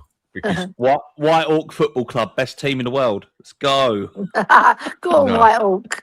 I mean, it's like when you start looking at the best teams ever, it's very hard to come to an agreement. Basically, it's like even if I just put a goalkeeper down here, you won't. It's very rare you'll get 4 people say the same thing. Do you know what? There's the best team. The only goalkeeper in the world football to win the Ballon d'Or. Come on. Oh, Yashin, are you serious? Yashin. Come on now, behave yourself. Best goalkeeper ever. Where did he play again? Russia. Exactly. Come on now, like that. There was nothing dodgy going on there, was there? All right, best goalkeeper in modern times. Wow. Yeah. Best goalkeeper, you right? Got to be Buffon. 100 million. Buffon. But then Schmeichel, I liked. Schmeichel, Buffon, Neuer. Yeah. You've got Neuer. Oliver Kahn. Neuer is peak. Oliver Kahn, brilliant. Oliver Kahn was on that on the Ballon d'Or list twice and came third twice, didn't he? Wow. Yeah. Manuel Neuer, in my opinion, best goalkeeper there's been because he had everything. He could do everything. What's the name of that Spanish goalkeeper? Casillas. Spanish Iker goalkeeper. No, Casillas. Casillas. Yeah, I thought he was quite solid back in the day as well. Yeah. Casillas. Yeah, Very good, but I'm very sure good Dan, you're not a keeper. massive fan of Casillas, were you? No. Right. I mean, for me, if I go goalkeeper, I still think the most complete all-round goalkeeper I have seen at their peak, and I mean capable of a lot of things, not just capable because he's got big fat hands or something else, I would say is Manuel Neuer. I've never seen a more complete goalkeeper than Manuel Neuer. Yeah. He had a bit of everything, didn't he? Because he could spread his body like Schmeichel. More athletic than Schmeichel. Yeah, he could do the sweeper keeper as good as anyone. Yeah. Czech was brilliant, but Czech was an old school goal line. I mean, can you imagine Peter Shilton trying to be a goalkeeper in modern day football? No. Can you imagine people always big up Pat Jennings? Yeah, on his day. Could you imagine Pat Jennings as a goalkeeper now? Never in a million years. He would get destroyed in goal now. He'd Absolutely have to adapt cooked. his game. He wouldn't be able to adapt. What about He hasn't got Ellie. He He would not have the capability to do it. He would just be too Different, much weren't of it, a in big those hench years? person. Yeah. Exactly. That's what I mean. He wouldn't be able to adapt to a modern day game. You know, he was only 6 foot tall, Pat Jennings. He wasn't that tall, but he was very athletic. He was quite a hench but back fella in as that well, day, 6 footers were actually like a rarity because he's athletic, players, you know? Pat Jennings. I mean, get I what did you love mean, Oliver though. I Kahn. totally get where you're coming from. I did love Oliver Kahn as well. I thought he was Oliver Kahn, what a keeper. Do you know, going on the subject about who's the best team, who's the best team, I like to say who was the most exciting team I watched. Let me say as well. Say that, mate. You all right, Mike? How you doing? What's that? Hey, all right. Michael from Poland, yes. Well, you've missed most of the Spurs talk on it, so you've missed the painful stuff. Actually, listen, recently it's not been as painful as it is now. We're good. Things are good at the moment. Yeah. Who's your opinion? Who would you have as your first team goalkeeper? Who do you think is the best goalkeeper you've seen? Ever. Like, in your opinion. It doesn't have to be real. In your opinion, who is the best goalkeeper you have seen?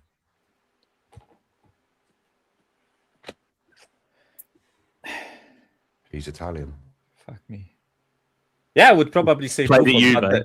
I would probably say Buffon, right? But the issue with that is that, and you touched on the subject, right? Like, how do we compare keepers from like 2000s to the keepers now, right?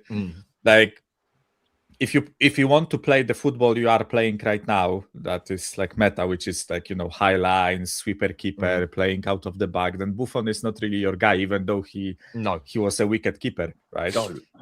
Yeah, listen, I know people would get mad at me for saying that, right? But I wouldn't be like, if I were to choose a keeper for now, like maybe like Raya.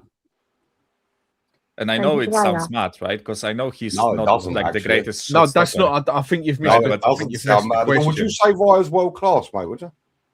Are you telling me that David Raya is better than Manuel Neuer was? No, he's not, right? But that's the question I've asked. Yeah, but this is the point, right? That in general, like the keepers I liked best were like Buffon, Casillas, Neuer, and these guys, right? But Neuer if you want to play the modern football, Neuer is probably the only one. Yeah, Neuer is probably the only one out of those like he could play 40-year-old. He played every that he could play right now, right?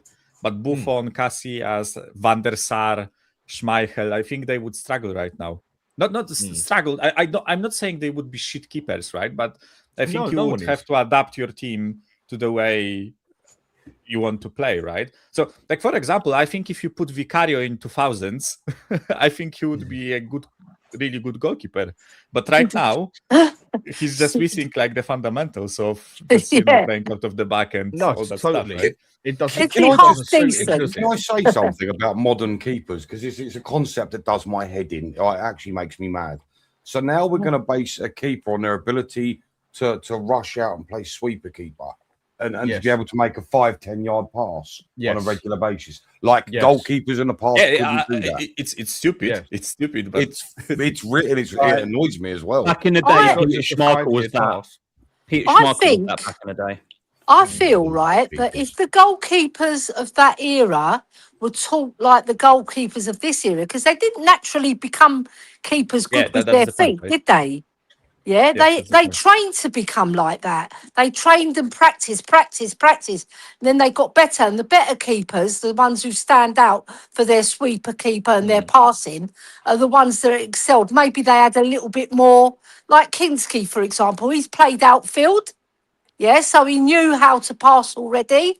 So it wasn't that hard to make him, Yeah, stand out in I terms see of where his you're going there. distribution. But Yeah, you can blatantly see that to be a modern day goalkeeper, you can't be built like a Peter Cech. yeah, I get that. You can't be built would you like class, a Shilton. You can't be built. Schmeichel could half get away. Not stocky, You can't you get. mean? Yeah. Would you class you can't Courtois be as an a old modern school day goalkeeper? to just cover the goal line. A modern day goalkeeper has to be able to do to an extent what a defender has to do, innit? Would you class Courtois as a modern day goalkeeper? Because I watch that guy regularly. I think he's 50-50, really. Yeah. Utter bullshit. I think Peter Shilton, I think Schmeichel, I think Buffon, I think Kahn, I think any of these players that are in today's world, I still think would be absolutely 1000% world class and still as good. No, I disagree because I don't think they got the physicality. Well, I mean physicality. I don't mean they got the physicality to do. What do you think of Donnarumma at Man City? Wrong. Do you think Donnarumma's they haven't got the enough? speed to do it? They didn't have the speed to do it. An old school keeper had to be a unit on his line. A modern day keeper needs to be more flexible to come off his line as well, faster on his feet as such. It's all good diving from left to right, being able to catch, but a modern day keeper's got to come out sometimes past his box. A modern day keeper has to be able to pass, not just 5 yards. He has to be able to deliver properly, not just close his eyes and toe punt it up the fucking other end of the pitch. There's so much more to being a modern day keeper. It's just two different things. Yeah, I think a good comparison would be like if you look at center backs, for example, right? If you took center backs from like 20 to 30 years ago, I think they would be wicked center backs now because their role hasn't changed that much, right? But with those keepers from like 30 or 20 years ago, we haven't seen them doing what is required of a goalkeeper today. So we cannot check if they would be world class. I can assume that they could, if, as Ellie said, if they were brought up in that mind of you have to play out of the back and you have to use your feet and that, I think they would be world class, right? But we don't have like the evidence because with the center backs we have the evidence because the role hasn't changed that much. I know still as a center back you have to like play with the ball more and allow the teams to press you and all that stuff. It wasn't like as common in 20, 30, 40 years ago, right? But still, I think like the art of defending is the same. Whereas I think that role of a goalkeeper changed so drastically that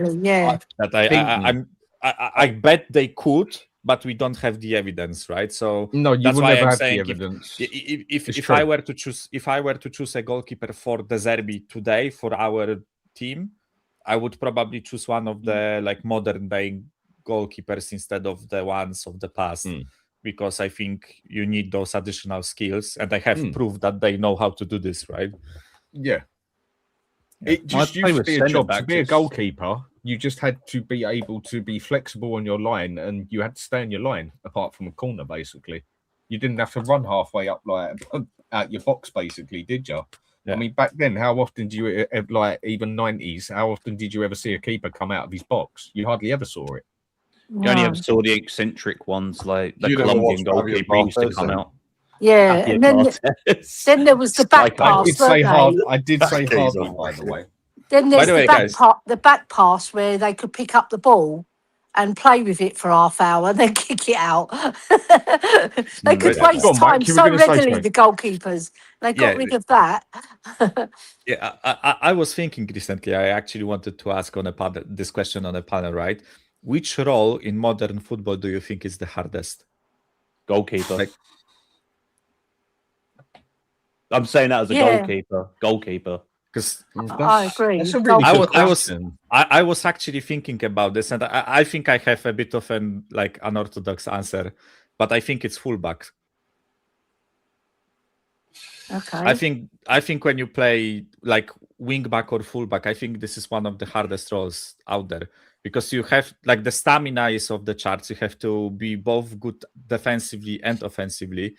You have to be good as a midfielder because usually they just cut in and play as a midfielder. Like there is so much shit that they have to take care of. Whereas I think the second ones would be like central midfielders for me.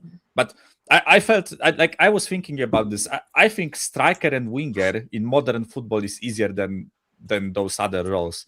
You just get the ball, you try to do something with it, you try to score a goal, right? That's basically your role. You fail, oh well, you will have 15 other chances to do that, right? You fuck up once as a fullback, or you don't have the stamina, and I don't know, like yeah, you are fucked. I was thinking about this, and I am pretty sure it's fullback or like because you forgive wingback, a striker. You forgive a striker if he scores 2 and he misses 10. You forgive him, but if a fullback makes one mistake, it's remembered for weeks and weeks and weeks, and sometimes years. Same as a goalkeeper, isn't it? This is where a striker, and this is the problem I have. Hang on a sec. This is the problem I have with strikers, where I think strikers get it easy to an extent. Yeah. Now, okay, if they ain't scoring during the season, obviously they're going to cop it in the neck. But I think strikers actually get it quite easy because a striker can do fuck all during a game, same as a goalkeeper. And then the goalkeeper can make a world-class save. And then the striker goes and scores a bang average goal and he can get man of the match. Yeah. Now, by the end of a season, this striker scored 20, 25, 30 goals. But in general, been nothing special. But yeah, he's been doing his job scoring goals. But he ain't been nothing great, just doing his job. When there's blatantly other players on that pitch who have worked 10 times harder than what a striker has, it's just they haven't been on the goal line to knock it in because it ain't their job. They hardly ever get looked at. It's always a striker that gets the full Ballon d'Or. Yeah, they get the acclaim, don't they? Yeah. Goalkeepers don't ever get no fucking credit. Wingbacks hardly ever get any credit. Defenders hardly ever get any credit. Midfielders get some credit, but it seems to only be like the wingers or the goal scorers that have ever got the true credit, isn't it? Yeah, and they get their names sung as well. You always get songs about the striker and the creative midfielder, for example, the person who creates the goals and the person who scores, and the rest of the team are just like luncheon meat, aren't they? This is what gets me with the whole Ballon d'Or sort of thing. With the thing that gets me with Ballon d'Or winners. Yeah, no, but nothing against luncheon meat, by the way. The season that was corrupt. Yeah, no, but the season that Buffon had 18 clean sheets and he had 11 of those in a row, was playing phenomenally. And he was overlooked for another player and wasn't even nominated as a Ballon d'Or. No, what I mean, it's ridiculous. Corey, the moment Lewandowski got robbed twice in a row, I don't give a fuck about like Ballon d'Or. Like Lewandowski got robbed twice. I'm Polish. I am fucking pissed about this, right? Because we could have had a Ballon d'Or winner, right? He should have had that at least once. At least once, right? But I think he was robbed twice. If he'd been Spanish or Italian, 100% he's going to get it. It's not even that early. It was like the first season they cancelled it because of COVID, right? Because the French league was the only one that didn't finish playing, so they got butthurt and they didn't organize the Ballon d'Or thing. And that season they won the Champions League, they won Bundesliga, they won DFB Pokal, and he had something like fucking 50 goals, right? Scored in all competitions. And then next season he won the Bundesliga and broke Gerd Muller's record of the highest like goal scoring season, and they gave it to Messi for winning the Copa America or whatever, right? Messi did fuck all otherwise, right? So for me it's just a popularity vote, right? And you can see that by how the journalists vote there. It's like you could organize Ballon d'Or today and probably Messi and Ronaldo would be top 10, right? Messi maybe deserves it, but judging by the World Cup performance, right? But Ronaldo, like fuck me. Like, why should you get that just on a? I'm sorry, I'm going to say something about Messi. Yeah, still a great player, but I'm sorry. Why should a player who's played in one of the lowest ranking leagues in the world for the past year or two, and couldn't have had a game any easier if he tries? Playing in the league if he's that great, which he's a great player. We all know he is the best player ever. I don't think anyone can argue that, yeah? I know we've all got our favourites and whatever. Would he even get in my first team? I don't know, because there's other players I'd rather have there than him for the job I would want doing. but that's just an opinion. But no one can argue he's the greatest player ever. I don't think anyone can anyway. Well, I like Maradona myself, but but what but has I he might done not this say season? that around Now, England if he goes and fans. wins, if he goes and wins the World Cup, what does that still mean? Messi deserves the Ballon d'Or because They he's will won the give World him Cup. the Ballon d'Or, but I don't Yeah, think he well, deserves then that's it. corrupt. Yeah, No, he don't deserve Yeah. shit because he's only been in a poxy little American league.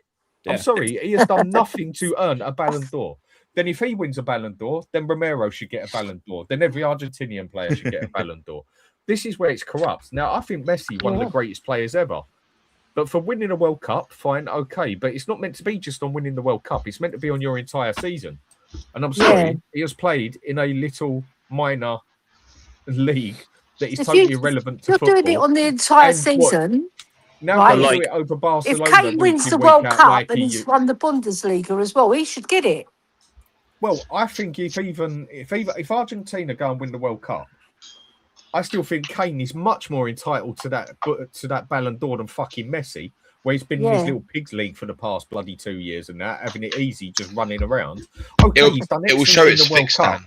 It will show it's It is fixed. fixed. It's corrupt. The whole thing is fucking corrupt. If Yeah, Messi, it's corrupt. if Argentina win the World Cup and Messi gets a Ballon d'Or, it is the most fixed thing ever. Honestly. Well, Yeah. did you I see agree. the interview that the guy come out with about the It whole will man of the happen. match It thing a will few happen. days ago? Yeah, I know, Mika. Did you see that Kane's interview? got to stop him then. Come on, Kane. Yeah, the fucking Man of the Match awards are like Ronaldo getting Man of the Match awards when he don't fuck all throughout the whole game. Yeah, Like, like he yeah. walks. He walks because he's too tired to run. Spain won against Austria. I think it was 3-0, and Oyarzabal scored 2 goals. Yamal did fuck all, and he won the Man of the Match. Yeah. Oh, no. It's like the man of the scored 2 match goals, with and it's Messi the other day. Did you see the guy? Yeah, like the day before, they're already going to give Messi the man of the match. It's like, oh yeah, I was so happy the day before we were going to give him the man of the match in this match anyway. Like, whoa! Right. Since we've gone that way, then wasn't going to be a point I was going to go to, but fuck it. Sava done a show the other day, bollocks basically, and I'll do a show of him on here over that. Football is corrupted. Oh yeah, and Dan, he says there's no corruption in it, and that football is corrupted. One way or another, there is corruption in football through and through and through. I've been saying this now. I've said it for I think a lot of people have, but to try and tell me there is no corruption in football is just total bullshit. Yeah. Oh, you're idiots. Now, everyone just wants the decision going in their favour. I don't think that's strictly true either. I want consistency, and there's been many times I've actually sat here with Beth when England have had something go against them lately, or Spurs had it, and I'm like, no, that should be a red card for us. He should go off for that. Or no, that's not our penalty. Or no. She's like, why do you argue your own team? I said, well, because I want proper football, not just fucking bullshit monkey refs like we have in England. Because if you go check the stats out, I'll try and find the page and bring it up. The English refs actually have the worst ratio in Europe of getting the decisions right, along with our VAR. I mean, our VAR sit there for like fucking 15 minutes trying to make a decision. You go and look in other leagues, they don't take as long as our league. So would you not agree that there is absolutely no corruption in football, in sports, in game, like such, no favoritism towards a player, or no discrimination towards a player, or anything like that? Or is there a big fuck up in the whole thing? Oh, there is a big fuck up, mate. Well, look at it the other day. The Argentinians gave the FIFA sitting president, a very expensive flag from their home nation. And he's always in the back pocket of the Argentinians. I listened to a video last night after my football match about Argentina receiving payments from FIFA going into a shell company so that these players get paid off after the World Cup. Yeah, you can't tell me there's no corruption here. Just look at the game against Switzerland. There's a 9-minute video on YouTube of everything that Argentina get away with. Yeah, Switzerland get one thing wrong and they're getting booked. Can I show you? I'm going to send you something, Dan, and I want you to share it on the screen because it's I've actually cross-checked. Just bring it up on here. Just bring it up on here. Let me bring it up 1 second. All right. I mean, it's like, look what happened with England. Go on, mate. Go on, mate. Yeah, quickly when Danny is searching for that, right? I think there is no corruption in like single Premier League matches. Like, I don't think Arsenal are buying off refs to get decisions in a single Premier League match, right? But I think there is corruption like in general. as you guys gave examples, right? Like FIFA paying someone, right, or someone paying FIFA, and on a grand scale, I think there is like a lot of handshaking. Like, sorry, but why the fuck did Qatar get the World Cup? Like, can someone explain to me why Qatar got the World Cup? It's that, right? It's corruption. Like, you cannot deny it, right? But money. But I think when people were talking about, like, do you remember the apparent foul on Gabriel when Muani pushed him in the back in the North London derby, right? And they disallowed our goal. I don't think it was corruption. I think it was just refs being dumb cunts, right? And not knowing the rule book. Like, this is something that I was getting pissed off about. There was no consistency in the decisions, right? If you want to disallow this goal, then disallow all the others, where an attacker pushed a defender in the back, like Ekitike did with Romero in the match against Liverpool, right? So this was something that I was pissed off about, but I think it's just refs' inconsistency, but not corruption. But corruption happens on a grander scale. Like, I don't think anyone gives a fuck to buy off refs for one match, right? Yeah. But I think in general, there might be, like,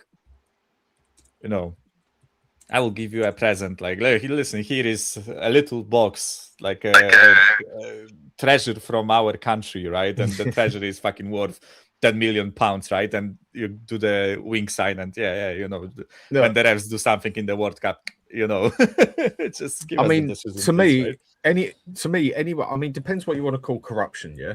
Now, we blatantly see it time and time again that either our referees are just fucking retarded, or that they just ain't very good at or they just ain't generally very good at their bloody job, and even down to the ones in the fucking VAR, yeah? And how many times you see something happen in the aspect of, you can blatantly see that it is exactly the same situation as another, or exactly the same sort of tackle. Okay, the situations, different parts, different bits. But you can blatantly see that certain players get picked on over certain players. Yeah. That certain players get their backside kissed for them over certain other players. That's corruption to me. That's being bent. Yeah, if you define that as corruption, then that favoritism is winning the league this season. Or am I seeing this wrong? Yeah, favoritism is corruption. Well, Dan, look at what the former CEO of the Premier League said. Right? Yeah, he literally said they want to try. I saw this. They want to try. He said this in 2017, or I think it was like a year or so before he left. Right before the current CEO of the Premier League is there. And he literally said that every couple of years, they want to create a new champion, right? And they'll try to do what they can to do that. Now, that could mean anything, but you don't say that, right, if that's not what you genuinely mean. And if a team is doing well, right, like a Man City or a Man United, for example, in the era before, right, where teams are winning like consistently.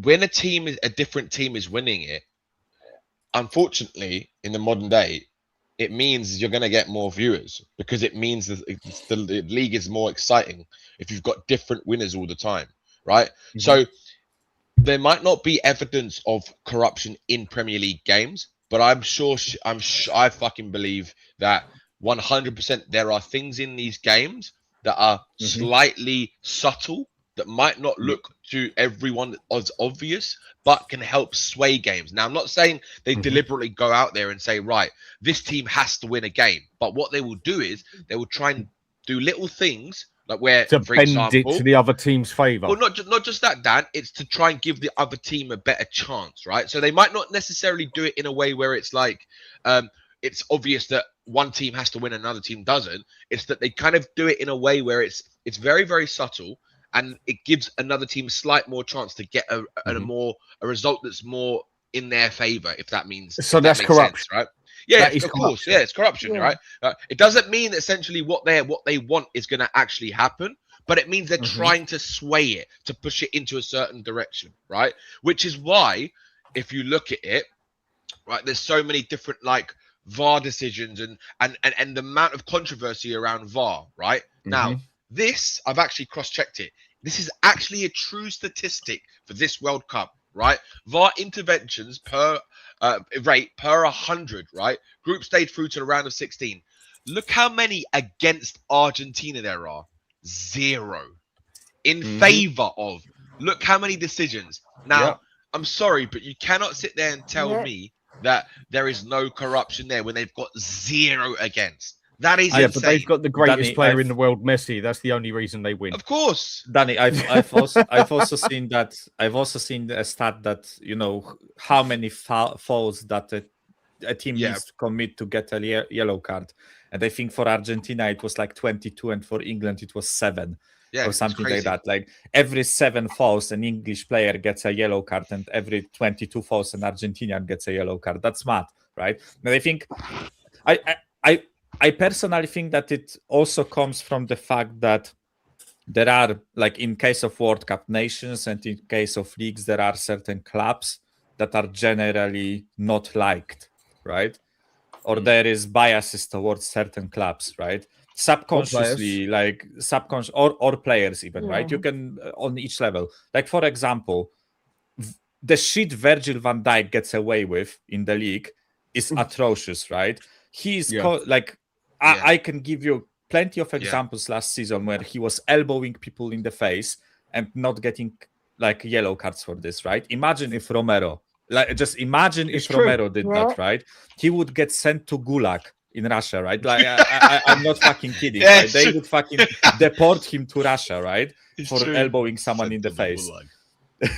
Sent straight to the Gulag, right? Yeah, no, you're right. But same thing with Spurs.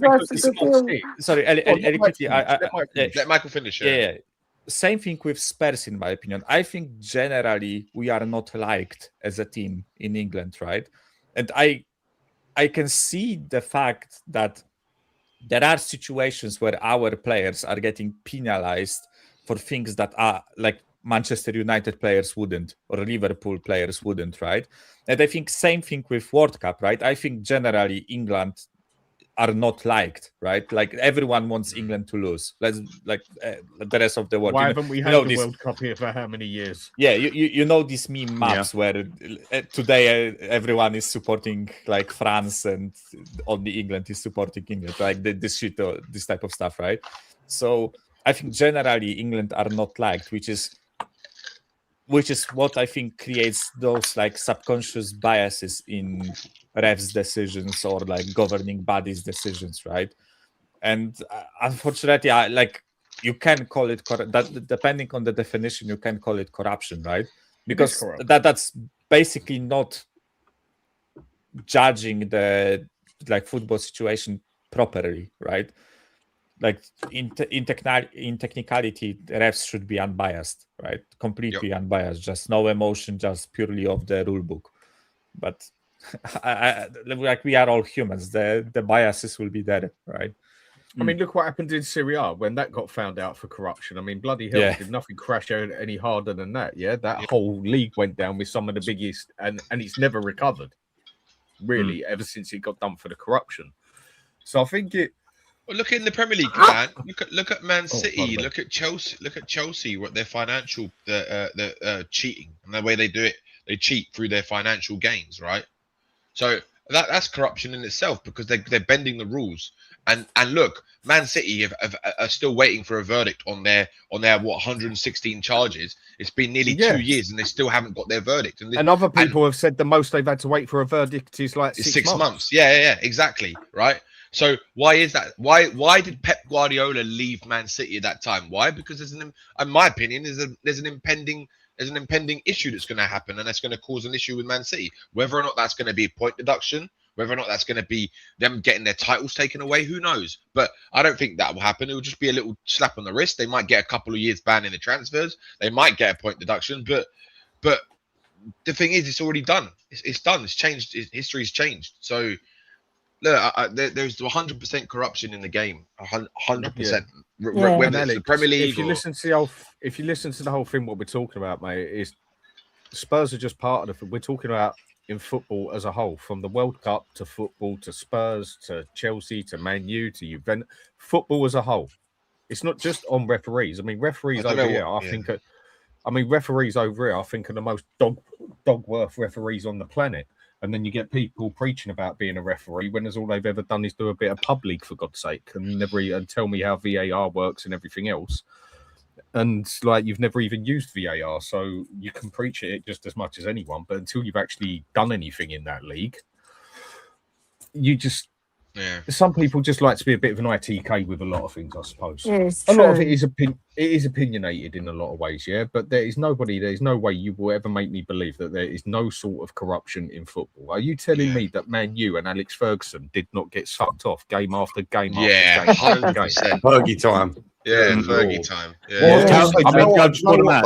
though? Can you imagine that? Before the match, how much time would you like at the end of the game, Mr. Alex? Give us about 15 minutes if we're losing, we can come back. It was more. It wasn't Yeah. even like that. It was more that because of the way Fergie was, referees were scared to call it when they should have called it. Yeah, and they elongated it, and that's why so many people got pissed off, because they went like 1 or 2 minutes over the time when it should have been called. And in that time, a lot of times United, because of the way they were and how good they were, they could come back into games, or they could win games in that time. So that's why people got pissed off with Fergie time. Yeah, and even remember that famous Kevin Keegan rant? I love it. Something... Oh my God. But like FIFA are the biggest corruption. They've got the biggest corruption. Right? I mean, even Sepp Blatter lost his job through it, because they found all the bribery and all the racketeering of money and bribery referees. Elliot, was over 150 million pounds worth of bribes. Yeah. It's insane. In the chat, in the private chat thing, I've linked 2 videos as to why this World Cup is a bit dodgy for Argentina. So I know Mari's in the chat, right? But because Mari's support is an Argentinian fan, right? But I'm sorry, but that he's being biased when it comes to Argentina. I'm sorry, that Argentina are highly they're given a lot of advantages, because look, even you saw it. Even Infantino was celebrating when Messi scored a goal. Like what is this? Like, he's the bloody FIFA president. He's supposed to be an unbiased spectator of the game. When he's sitting there with the Norwegian prime or king or whatever it is. Yeah, Dan, I just wanted to say, I know this is off topic, but the conversation you were having earlier on about players and different eras. I'll just say this: I think that if you're a world-class player, it doesn't matter what era you're in. You can play in any era. Like to sit here and say someone like as class as let me give you an example, right? Ricky Villa or George Best or players like Jimmy Greaves, right? The footballs that they played with in their day, they were like rock solid, and they played on shitty, dirty pitches that you couldn't even walk on, right? And Total difference between physicality and stamina, though. They used to it was even more physical back then, Dan. So I don't know. Yeah, I know. That's what I mean. No, I think you took that wrong. Difference between physicality and stamina. I know, but they were physical back then, much more physical. Yeah, but what I'm saying is, right, in terms of players like the greats, right, like these top players that you were talking about, like the Buffons, the Maldinis, all of these type of players. It was only goalkeepers, we were saying. No, I know, but I'm just saying in general, it doesn't matter what position you play in, right? If you are a world-class player, you can play in any era, in my opinion. That's my opinion, right? Okay, that's fair enough. Right. I think someone like Buffon, someone like Shilton, someone like your Pat Jennings, these people were some of the best the game has ever seen, right? And for me, if you can be that good in that era, I think you can be just as good in this era, in my opinion. That's just me. That to me is like saying a world-class player on the left can be a world-class player on the right.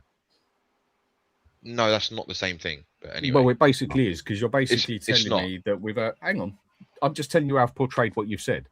Because you're basically telling me. I never said if you're playing one position, you play in another. No, I know I'm that. Saying I'm saying it's an example. A player in a certain era. Dan, that is the example I have taken. That's the way I've had it. That I've seen it. Yeah. So but that's not what I've said. Across to you. But I know that. But it was just an example on how I've took it, and I'm now going to explain to you if you listen. Basically, by saying that, you have now told me that if a player is world class, he can play at any time. Yeah. Well, I'm sorry, times have changed. Different ways of playing, different styles of playing, different types of player. Different types of player are now needed for that position. So you're basically telling me that as long as he was world class, he can play on left or he can play on right. Because football is 100% different to what it was 20, 30, 40, 50 years ago and stuff like that. No, I'm basically saying the players who were world class then wouldn't necessarily be able to play football now. In the aspect of one thing you need to be doing now to play football, what do you need to be more than anything now? What do you need more than anything to be a football player now? Dan, it doesn't matter about your fitness. Yeah, you need brain. If a world class player doesn't. You think Berbatov, right, needed to have the stamina? Berbatov was elite because of his football IQ and his touch. I heard you talking about Berbatov, right? The players like Glenn Hoddle, right, were not like the most supreme fittest people, but they were the most intelligent footballers the game's seen, especially for an English player. Gascoigne, right? You think Gascoigne couldn't fucking rip it apart in the Premier League right now? Of course he could. Gascoigne's Gascoigne, right? I'm sorry. And what you were saying about how you're describing what your interpretation of what I said is wrong, because I never said if a player is a right winger and then if they're well class, they can be a left winger. That's not what I said. What I said, Dan, was if a player is in general a world class footballer, right? It doesn't matter what era you are in, because if you're world class, it's because you stand out above everyone else. Because of your. I think the only players that don't make it now are Gattuso's and Kings. I personally think the unique skills. I think they're still. I agree with Danny. Because if you've got unique skills in any area that makes you a standout world-class footballer, you'd be able to play in any era. You 100%. Might not have the stamina of a person who runs around like a blue-ass fly but doesn't affect the game. But you get Hoddle on the ball, you get Johan Cruyff on the ball. They will stand out. Zinedine Zidane, right? I'm not saying none of them could do it. Ellie, look at. I'll give you an example, Dan, of someone in the modern game who doesn't do much, but he's elite at what he does. Haaland. I know that, right? I was saying that earlier. And he's not the most. He's fit. He's strong and big, right? But he doesn't do much in a game. You saw it in the World Cup. He walks around and waits for the chances, right? Dan, but he's an elite no finisher. Player could do it. Yeah, but I haven't said no player could do it. I just said there's a lot of players out there who wouldn't be able to do it. You can't tell me. I disagree. Okay, fair enough. But you cannot tell me every player that was an elite player could come over to this generation and do it 50 years later. And I believe they can't. We just have to agree to disagree on that one, because neither of us can bloody prove it. But how much has a goalkeeper changed now to what you need to be as a goalkeeper? It's a whole different thing now. It's a whole different game. I mean, these days you can't even go off the pitch and smoke a fag anymore, nothing like that. These days, it's not even about being a football player first. It's about being an athlete first, then a football player. Whereas it used to be you had to be a football player and you didn't even really need to be an athlete. But doesn't that tell you the fact that footballers used to go to the pub after a game? Yeah, I think so. Of course. Yeah, but with his attitude, I don't think he'd survive on the pitch. The fact that footballer used to go to, I'm sorry, a fact that footballer used to go to the pub after games, have cigarettes and stuff like that, right, and still play the way they did. I'm sorry, you cannot sit here and tell me that they can't do it in this modern era. I'm sorry, I don't agree with that. It's just total different times and total different styles, total different ways. If you think they can, fair play. If you think they can't, you heard the form about you heard the quote about form is temporary, class is permanent. I totally agree with that, but then times are different. It's like doesn't matter. No different to class fighting. is permanent, my friend. Yeah, but also, Dan, times are different. Also, Dan, what you'd find with these elite players, if they were in this era, they would be up to speed on their physicality, because they'll be training like the players do today, but they'll still stand out because they've got that extra class. They've got that extra vision. They've got that extra bit on the ball, you know. They'll have the physicality because they'll be training like... In those days, you didn't have to train like they do now and become a physical athlete, right? It's a different game now. It's like a party So you game. can't then tell me, Ellie, that they were... Yeah, they'd have to adapt, but you can't tell me they could adapt. You cannot sit here and say... Can you put up Kuva's comment? Well, they're human beings, so every human being's got that capacity. Some people can only get to a certain level. whereas No, other people can only. What, in Dan, get I'm terms of sorry. fitness? Dan, Yes, look, put up and everything. Kuva's comment. He said you have to take fitness levels out of the equation when talking about the goats But players, Ellie right? was just talking In about different, fitness levels. yeah, but in different Yeah, I'm areas, saying in they different could have eras, adapted. yeah, exactly. In different eras, players would be training like the pros are playing and training today, right? Yes. So That's if what, you're that's a what I genius, said. if you're a genius, you're a genius. It You doesn't matter stand how your out. fitness level Yeah, is. Yeah. you're a genius. You're a genius. I just watched just the other day Go on. a 1994 video. I think it was BBC Hello, or Mari. IT. I'm Ari. Hey, big up, big up, big up. Big up, Mari. I love you. Oh man, no, I love you guys, man. I can't Argentina. wait. Yeah, I can't wait for the season to come back. I have a lot to say about this transfer window. I can't But wait for to- Messi to cheat his way through to the final. I If watched he this video. handballs it, he's going to be Oh, man. hated like So his whole Maradona. career's tainted. But no, I just watched the 1994 video, and you can look it up on YouTube or whatsoever. 1994 video. I don't know if BBC or ITV did it, but of Maradona training. And it's like him on a farm for the 1994 World Cup. Yeah. And he was probably coked up too, but he was Yeah. training. Uh, he was training, and the way he was training, it was just like I'm laughing. I'm like, yo, these are somehow these players trained, and Yeah. but class is permanent because Yeah. they showed video of Messi having a gut the year he scored 91 goals, and I'm just like, and I'm looking at it, it's like a real video. It doesn't look like he's in shape, and you hear it. You hear that Yeah. Ronaldo works hard. Like Ronaldo works hard. Like he like, and then like Messi just falls out of bed. And there's some players, Ronaldinho is fat, hooking up with girls right now. And I'll probably bet he's still more talented than half these Yeah, players. it's true. It's true. It's just like it's just absolutely amazing. My only thing is, I agree. I will concede that Argentina will get the favorable looks and they will get the favorable calls. Now, granted, every call, the head guy, right, the goat of all refs, is now the president of refereeing. You can believe him or not, has said all the calls have been made correctly, especially the one, right, of the flop, where it was clearly a flop. Even the haters I know, right, I'm surrounded by Brazilians here in Orlando and Ronaldo fans. Even some of them were like, damn, that was a LeBron flop, man. And so they had to give a second yellow, right? And I get it. The second goal, that one was fair. That one was. yeah. And then the second goal, because people are saying that's corruption. People are putting that in there. And then even the second goal by Morocco, which is the best goal I've seen this World Cup. And I hate Yeah. the fact that they called it back, but the letter of the law, right? The letter of the law, which I hate that rule because there was like 20 seconds later on. I believe that goal should stand, but by the letter of the law, they found a loophole, right? So, the point I'm stating is just that, and I looked it up because I'm hearing it left and right to prove corruption on the field. It is extremely hard. I looked on AI. I looked at. It's very hard because there's a subjectivity to it. The way you can prove corruption is that there's always have to be money involved, a money train, a money trail.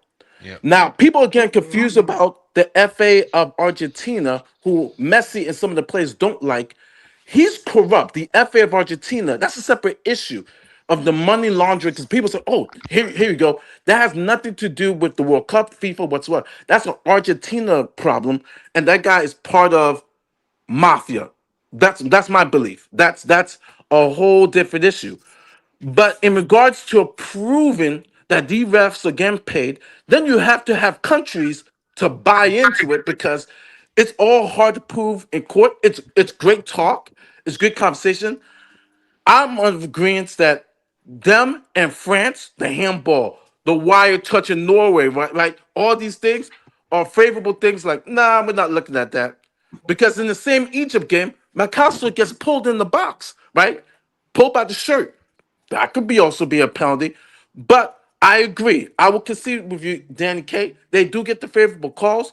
but corruption is extremely hard to prove. I mean, I could send you even the AI notes. Define the word Yeah, corruption to me then. Define what corruption is, because corruption to me isn't just money. Corruption to me is when I favoritize another player over another player over a decision. So it's that's what wording. we spoke about, Some right? people say favorable. Some people say favorable. Some people say favorable. Some say corruption.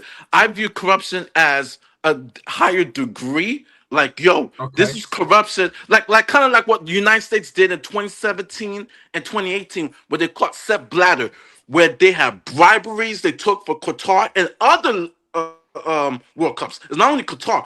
Other ones, there was a money trail. They got in the court, and that's why they resigned. That's why, for me, I think FIFA, if they had a money train to this World Cup, they would have to be the most dumbest entity in life, not in sports, in life, to get caught 6 years, hire a new president, who I'm not a big fan of. I'm against the 64 World Cup. I think that's, all about money.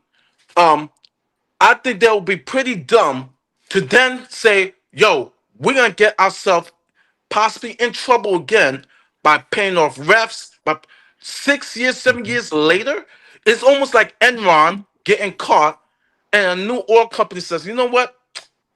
We're going to do the same exact thing and to get potentially caught. I find that very, very hard to believe. I'm not saying it's not impossible, but that would make FIFA the most dumbest entity in life. Not only sports, in life. Okay, let's change it on this way then.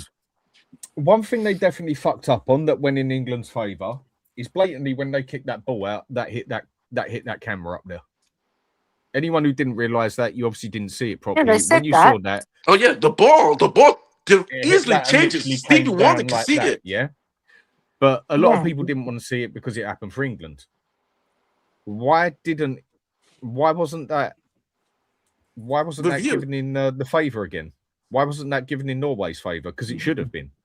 Because the rules say if it hits anything out of the pitch or whatever it is, or off the pitch, goes back to the dead ball situation, basically. So really, it's like when referees get involved in play, if it accidentally comes off them or a player runs into him. That's the other reason why that's another reason why I agree. That's another reason why referees might as well be fucking monkeys, for fuck's sake, because they can't even they just shut up. They put their fucking heads down and they just do what they rely so much on the VAR now that they're not even strong enough to make their own decisions. Yeah. And then VAR for me don't even seem to get involved half the time when they should bloody get involved. Yeah, because England, right? England play Argentina. England have had things in their favour. England have had decisions in their favour. Of course. Because if England play Argentina, it's much, much more attractive in terms of how many people are going to tune in, which creates advertising revenues, creates other money spin-offs as well, right? Because all the shirts are going to be sold, and Argentina got Messi, Kane for England, Bellingham for England. Much more people will tune in and actually attend the matches and pay top dollar to go and see those matches as well. Like if Norway had beaten us, there wouldn't be a quarter of the excitement, because now you've got also the England versus Argentina revenge for 1986 when Maradona handballs it into the net. And there's all that anger from the Ellie, I think you have England tinted glasses on, because like for the rest of the world, Norway getting to a semi-final is a fucking big thing. Like, but in terms of revenues, revenues fair enough, right? But the girls love Haaland. I've been seeing a lot of posts. Yeah, I need to go, but I will say this last thing.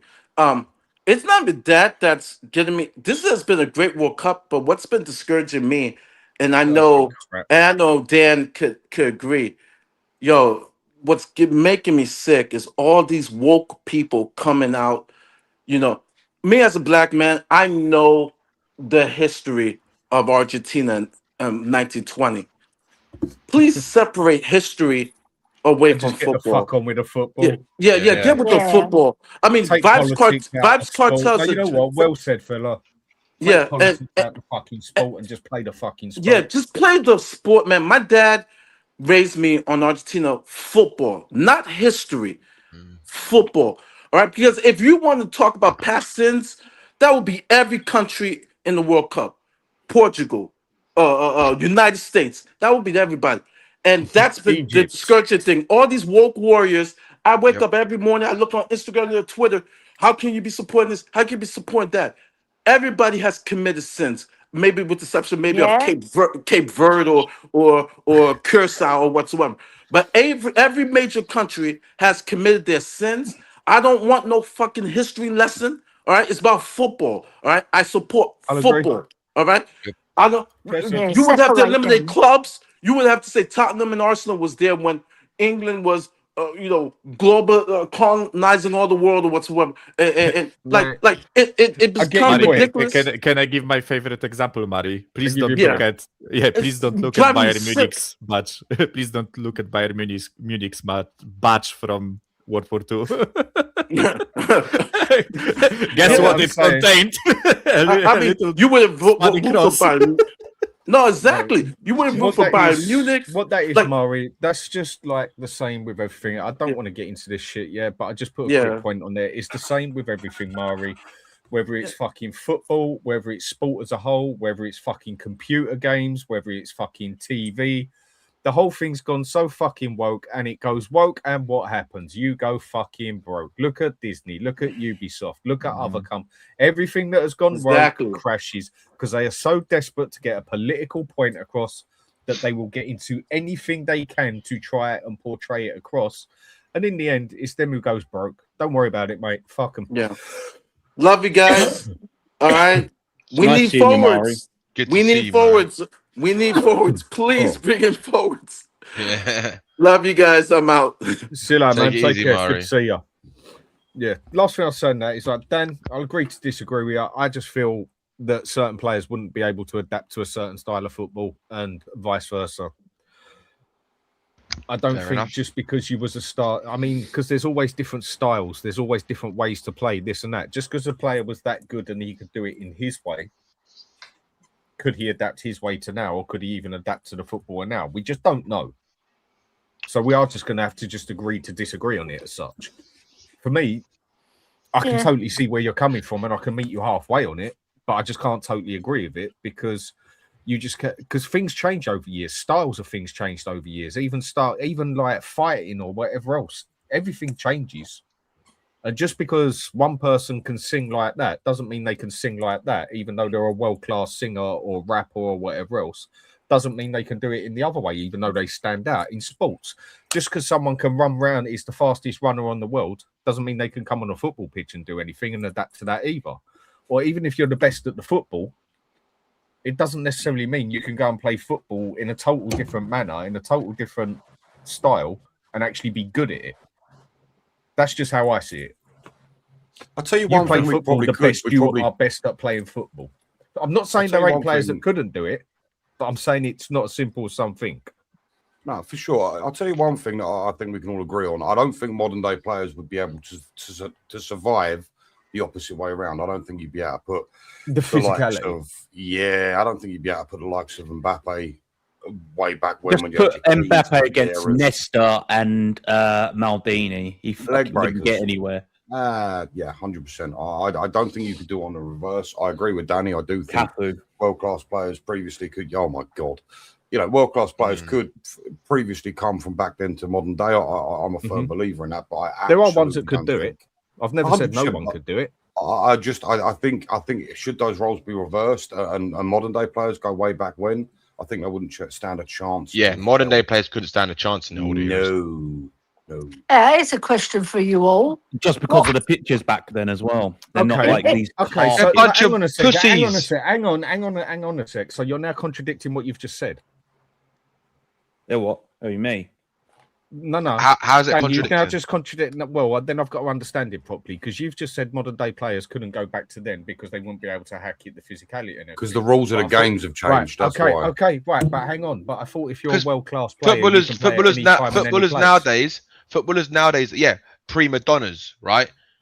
They're prima, and the difference is so it back only then. works one way. So it only works one way for you. Back then, look, well, maybe your players I'm like just the trying to elite understand level, this because you've just maybe the contradicted elite- yourself. maybe the elite level players, yeah, they probably could do it back then. but the majority of players couldn't. You know what? I think That's if what the I've been saying the whole time, if the rules allowed players to kick the shit out of each other, they would now. Yeah, they get Like destroyed. I don't. Yeah. No. I'm saying I would. players of Vieira, today. Keane. No. Corey, Just you saying. missed my point. I think if the rules today allowed the players of today to kick the shit out of each other, they fucking would. Yeah. Like, Oh, yeah. I think they are you'd not have to. kicking the shit out of each other because they will get fucking red carded off the bat, True. right? Yeah. Like the shit you got away with 20 years ago would not work now. That's why they stopped doing it, right? Because they don't want to get sent off. You know what? I miss it's it a being good- a contact sport. Yeah, But guys, so can do I I. just So do I, come by the out way, and- right? But can I come I out and don't say think the this? players are pussies, right? Yeah, but do you know what? Today, in the modern game of football, right? What's so sad, and the reason why football's gone downhill, and whether you like to admit it or not, football has gone downhill, is because it's no longer a team of players anymore. It's a team of fucking assets. That's the problem. Football now is designed to protect assets of clubs because money has gone crazy, and I think essentially that's ruined football. That's why we don't get the same game we get. Like I said a few streams ago, I watched Tottenham versus Chelsea final the other day. It's a completely different game. It's a you hear the ref got to go whistle back to blow the up. inception of the Premier League, my friend. Players back in the days before the Premier League was established, they were going for like $1 million here or 500 grand there. There was nothing in it. I mean, the first £1 million player, I can't remember his name. Oh God, it's going to wind me up. It's on the tip of my tongue. No, the first £1 million player before the Premier League Trevor was around. Francis. That's it, Trevor Francis. Back in the day, before the Premier League, you know, £1 million. I mean, Sir Jimmy Greaves, he went for £999,999, didn't he? Yeah. They didn't want to make him that £1 million. Yeah. I don't know. I don't know if you've seen, but I think TalkSport recently did like the recalculation of transfer fees and like who would be the most expensive Premier League transfer of all time if you like adjusted to the inflation and all that stuff. Gabby Bongohor didn't put himself up there, did he? Again? No. It was. I think that the most expensive one was Alan Shearer, and because I think he was sold for like 15 million pounds. 15. No, yeah, 30 million. No, it was. They said it was 15. 15. Yeah, they said it was 15. I thought it was But adjusted to inflation and all that stuff, they said it would be equal to 230 million pounds. Wow. Today, That's insane. right? He's worth it as well. Yeah, and it was what, and I think Rio Ferdinand was sold for something like close to 40. I think 18. No, it's close to 30. It was like 30 29 million. or Yeah, 30, 29 yeah. point something. Oh yeah. no, I'm thinking of when he went Leeds. It was 18 no. to Leeds. wasn't it? And From then Leeds, Yeah. from Leeds to United. It was Yeah, nearly maybe, 30 yeah, sorry, million. no, I got it wrong. And It they was said 18 adjusted to Leeds. yeah. Yeah. And Yeah. adjusted My for bad, my inflation, bad. they said it would be like 180 or something like that, right? Which is fucking mad. But you see the point, like the transfer values back then were just much different. Than it was is pretty now, much the right? same. It is. You're right on what you're saying, and it's not just football. It's like anything. Inflation at the moment has just gone fucking stupid.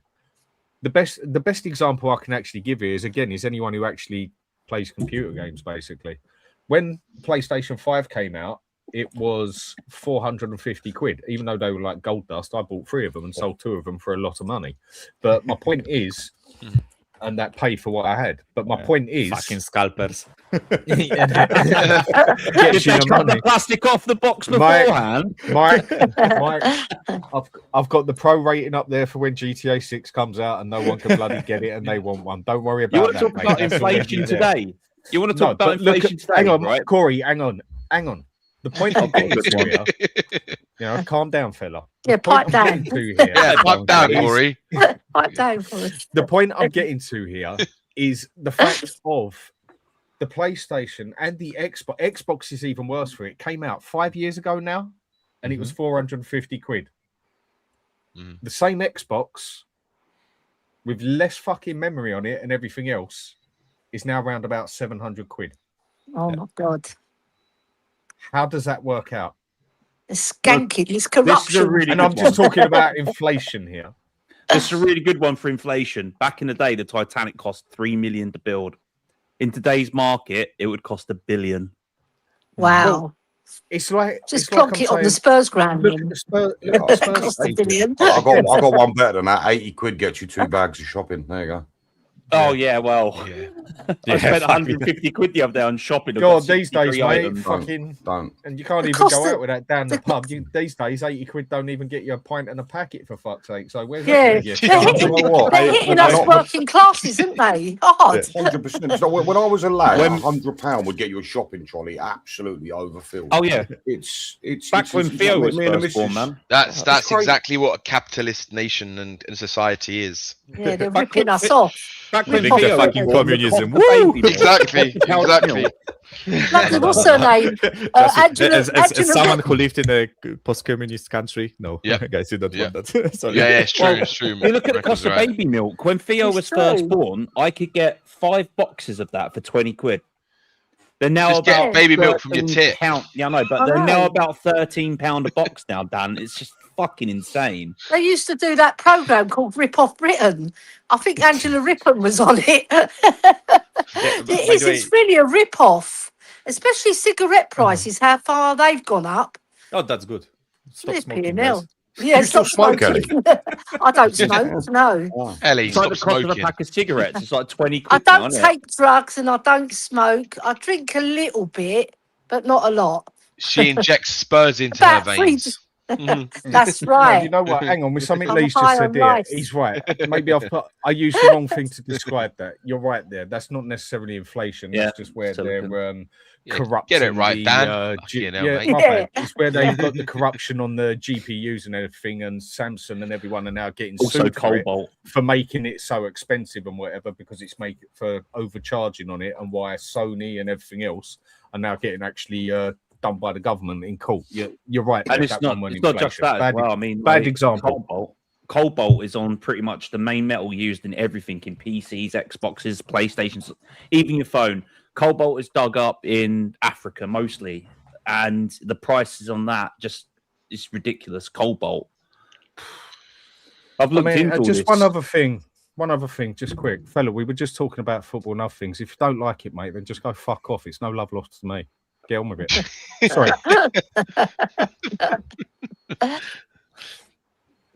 Yeah, I've got a question for you all. From your era when you started liking football, how do you liken it to today's football? And do you prefer that type of football that you used to watch, or do you prefer the football now?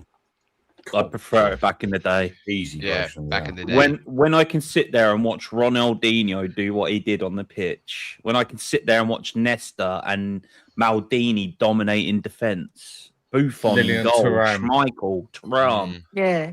Do you Zidane. do you The feel that's original because of R9. coaching? Because I feel the coaches have got a lot to do with this because Yeah. they.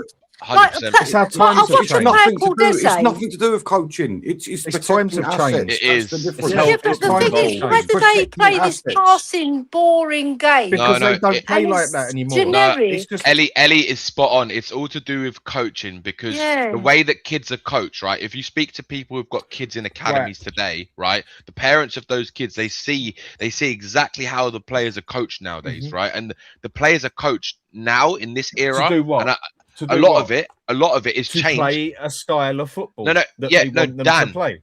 because It's where times have it's- changed. Yeah, no, You want them it's to play a no, different Dan, way. Dan, listen. It's because Go on. the coaching has changed because of the way that the managers have influenced the game, like Pep Guardiola. Pep Guardiola introduced playing out from the back, right? That was a new sort of style in the last 10 years, right? And the Premier League's developed over the last year. It's become a team that focuses more on set pieces, the Premier League, right? So that's happened because of the way that coaching has happened, right? Yeah. The coaching, But I think players coaching's nowadays, changed But with it the way is football down to has to be style of played. play as players nowadays, right, are not coached in the same way that they were coached No, of back in the course day. they're not. Back Because then, it's a different style but of football. Expression's been taken Dan, out. yes, expression has been taken out Yes. because the players are now coached, right, to pass, To play like to robots. pass from the back, right? Mhm. They're not coached to take risks anymore, Right. right? So So Yes. they're not they've been coached coached to that allow way. them to be Okay. themselves. They've been Yeah. coached They've been this coached way. I'll give that you a way. really They've been good coached example of hang on, that. Ellie.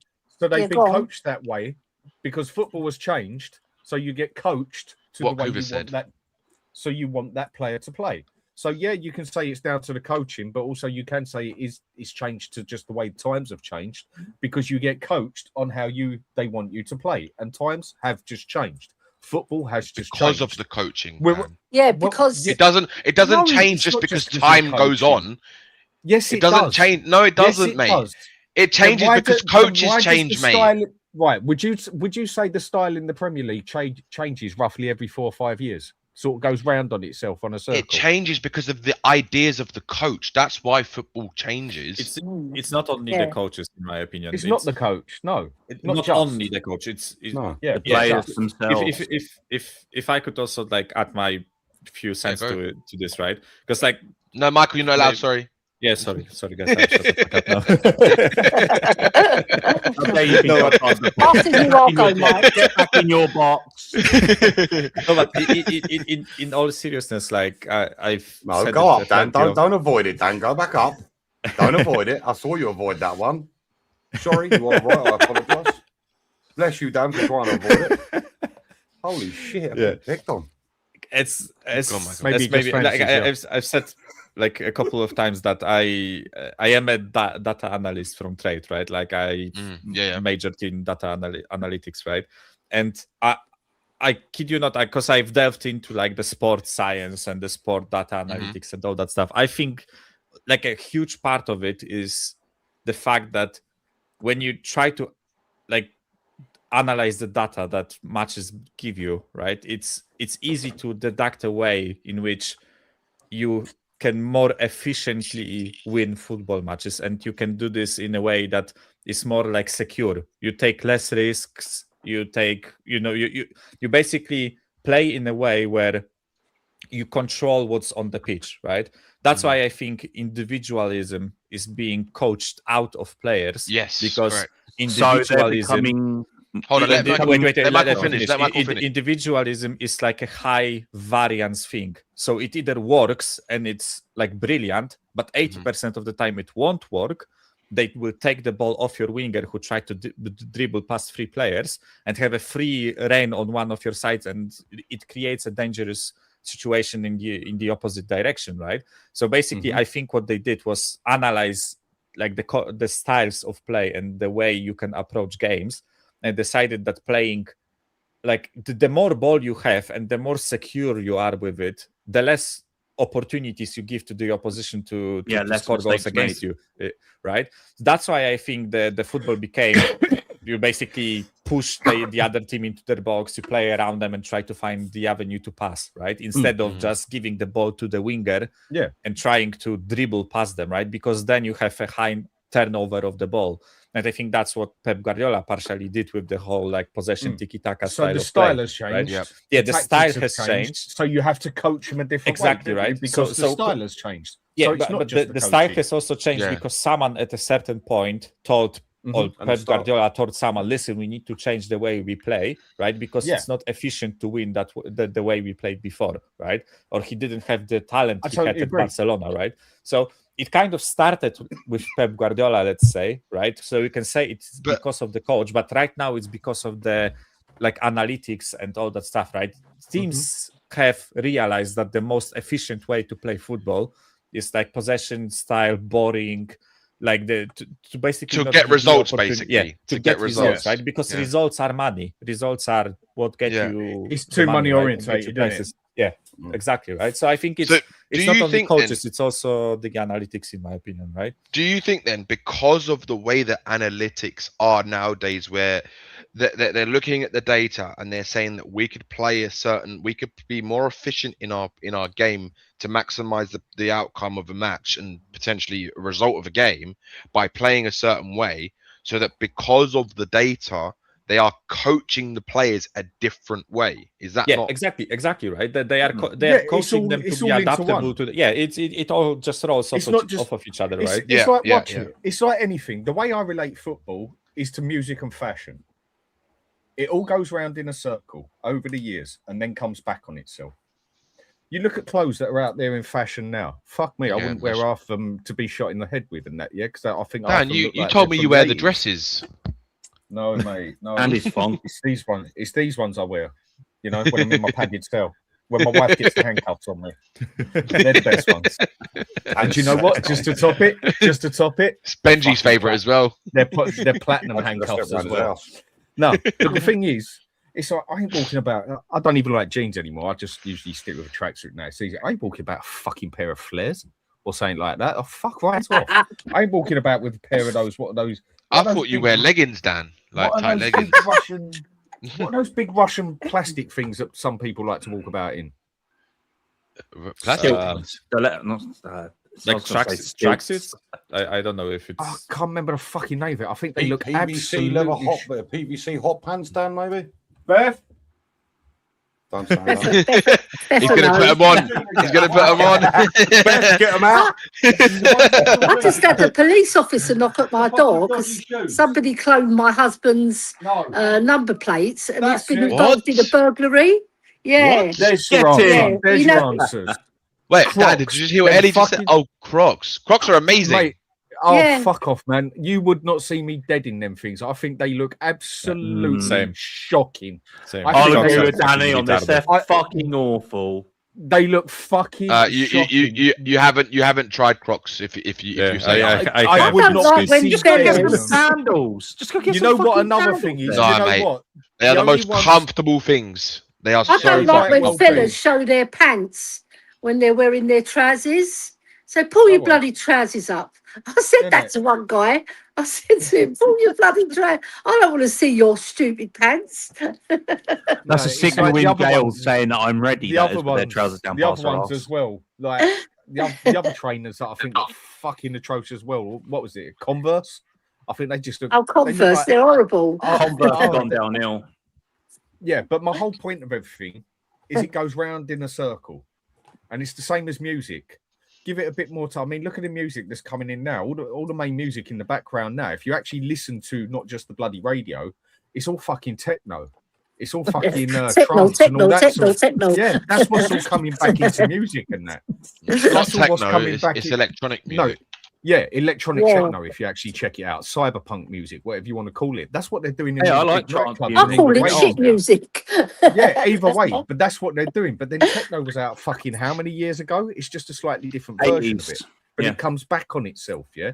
Because then it went over to drum and bass jungle, and then when I was growing up, it was all house, Trance is garage, the trance, worst. all that sort of bit, yeah. And with all that, and it's the same as football. And the way clothes work, everything goes round in a circle and comes back on itself. I hope the expressive football comes back then, where they allow players to express. Because what I was going to say, I used to go to a few QPR matches with my husband to watch Eze because I loved the way Eze played, and he was allowed to express himself. Now he's at Arsenal, right? You see him, and he's just passing. I think, you know what, Eze? I'd get out of that Arsenal team and come to a team that actually likes to play a little bit more expressive. Because there are teams still that play, they have a few maverick players in who they allow to be expressive, right? And I feel sorry for him in a way because he's used the same way when he plays for England as well. And his class has been stunted. I just feel sorry for some players who've got it, but they're not allowed to express it. I mean, a player like that would be someone like Man City's. Who's that English lad? He had a bad season this season. Good Lord, he gets played on the right. He's an English lad. Phil Foden. Phil Foden, yeah. And isn't allowed to use it. But again, I'll die on the hill that football's changed this way because footballers are no longer footballers. They're assets, and the game surrounds it now is based on protecting those assets. So, you know, for me, that's the reason why the game has changed entirely. But I mean, I can see other points as well. So we could put footballers down to looking at the ball collective then. No individualities. Just they're all absolutely. They're all drones. They've got it, but they're getting coached out of it. And can I just say, for anyone who doesn't wear Crocs, listen, none of us are teenagers here, all right? I've just got back from Egypt. Crocs. And let me tell you something. For the first time in my life, I put a pair of Crocs on. Go on.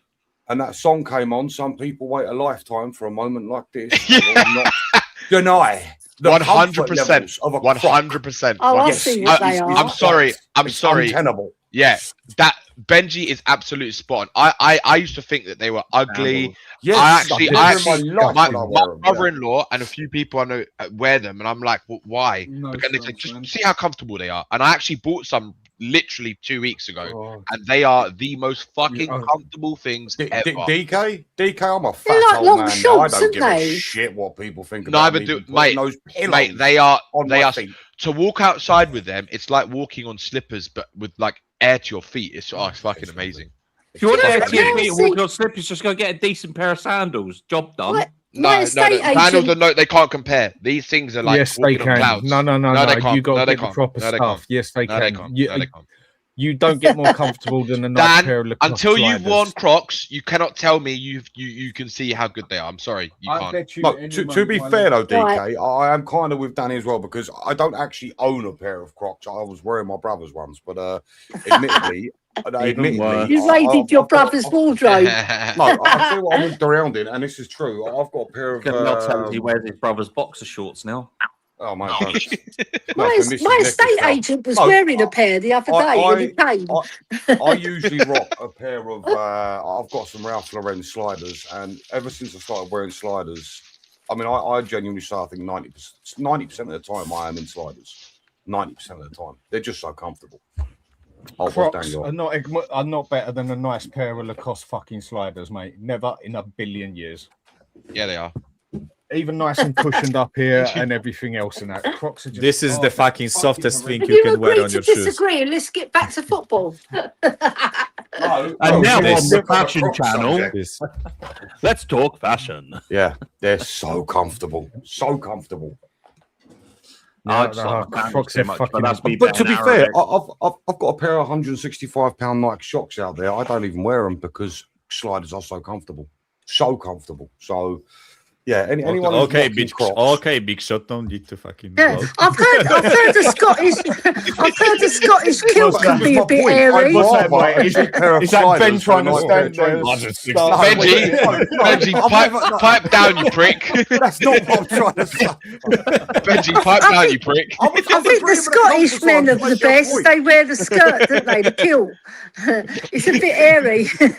Why don't you go into Scotland and wear a kilt? But lads, that would be even more comfortable. I think Dan and Benji should come on. If a strong wind comes up, and my PP ain't that great, so you know, I'd be nervous. And tomorrow's star reading will be everyone's fucked. His goal ratio goes down once the wind goes up, sort of thing. Anyway, I'm going to leave it at that because I've got some chores to do. I've gone well over an hour and that. You know how it always goes doing the show and it always sort of just fucks up from there. But thanks for everyone coming on. Appreciate it. And thanks for everyone watching. Give us a quick like and subscribe. We'll be doing a lot more of late, going to be a lot more consistent. And when the season starts, that is when we're going to really kick off on here. Just going to have plenty of spare time because I'm not going to be allowed out anymore, basically. And yeah, cheers everyone. Have a good day. Enjoy and catch up you all soon. Take care.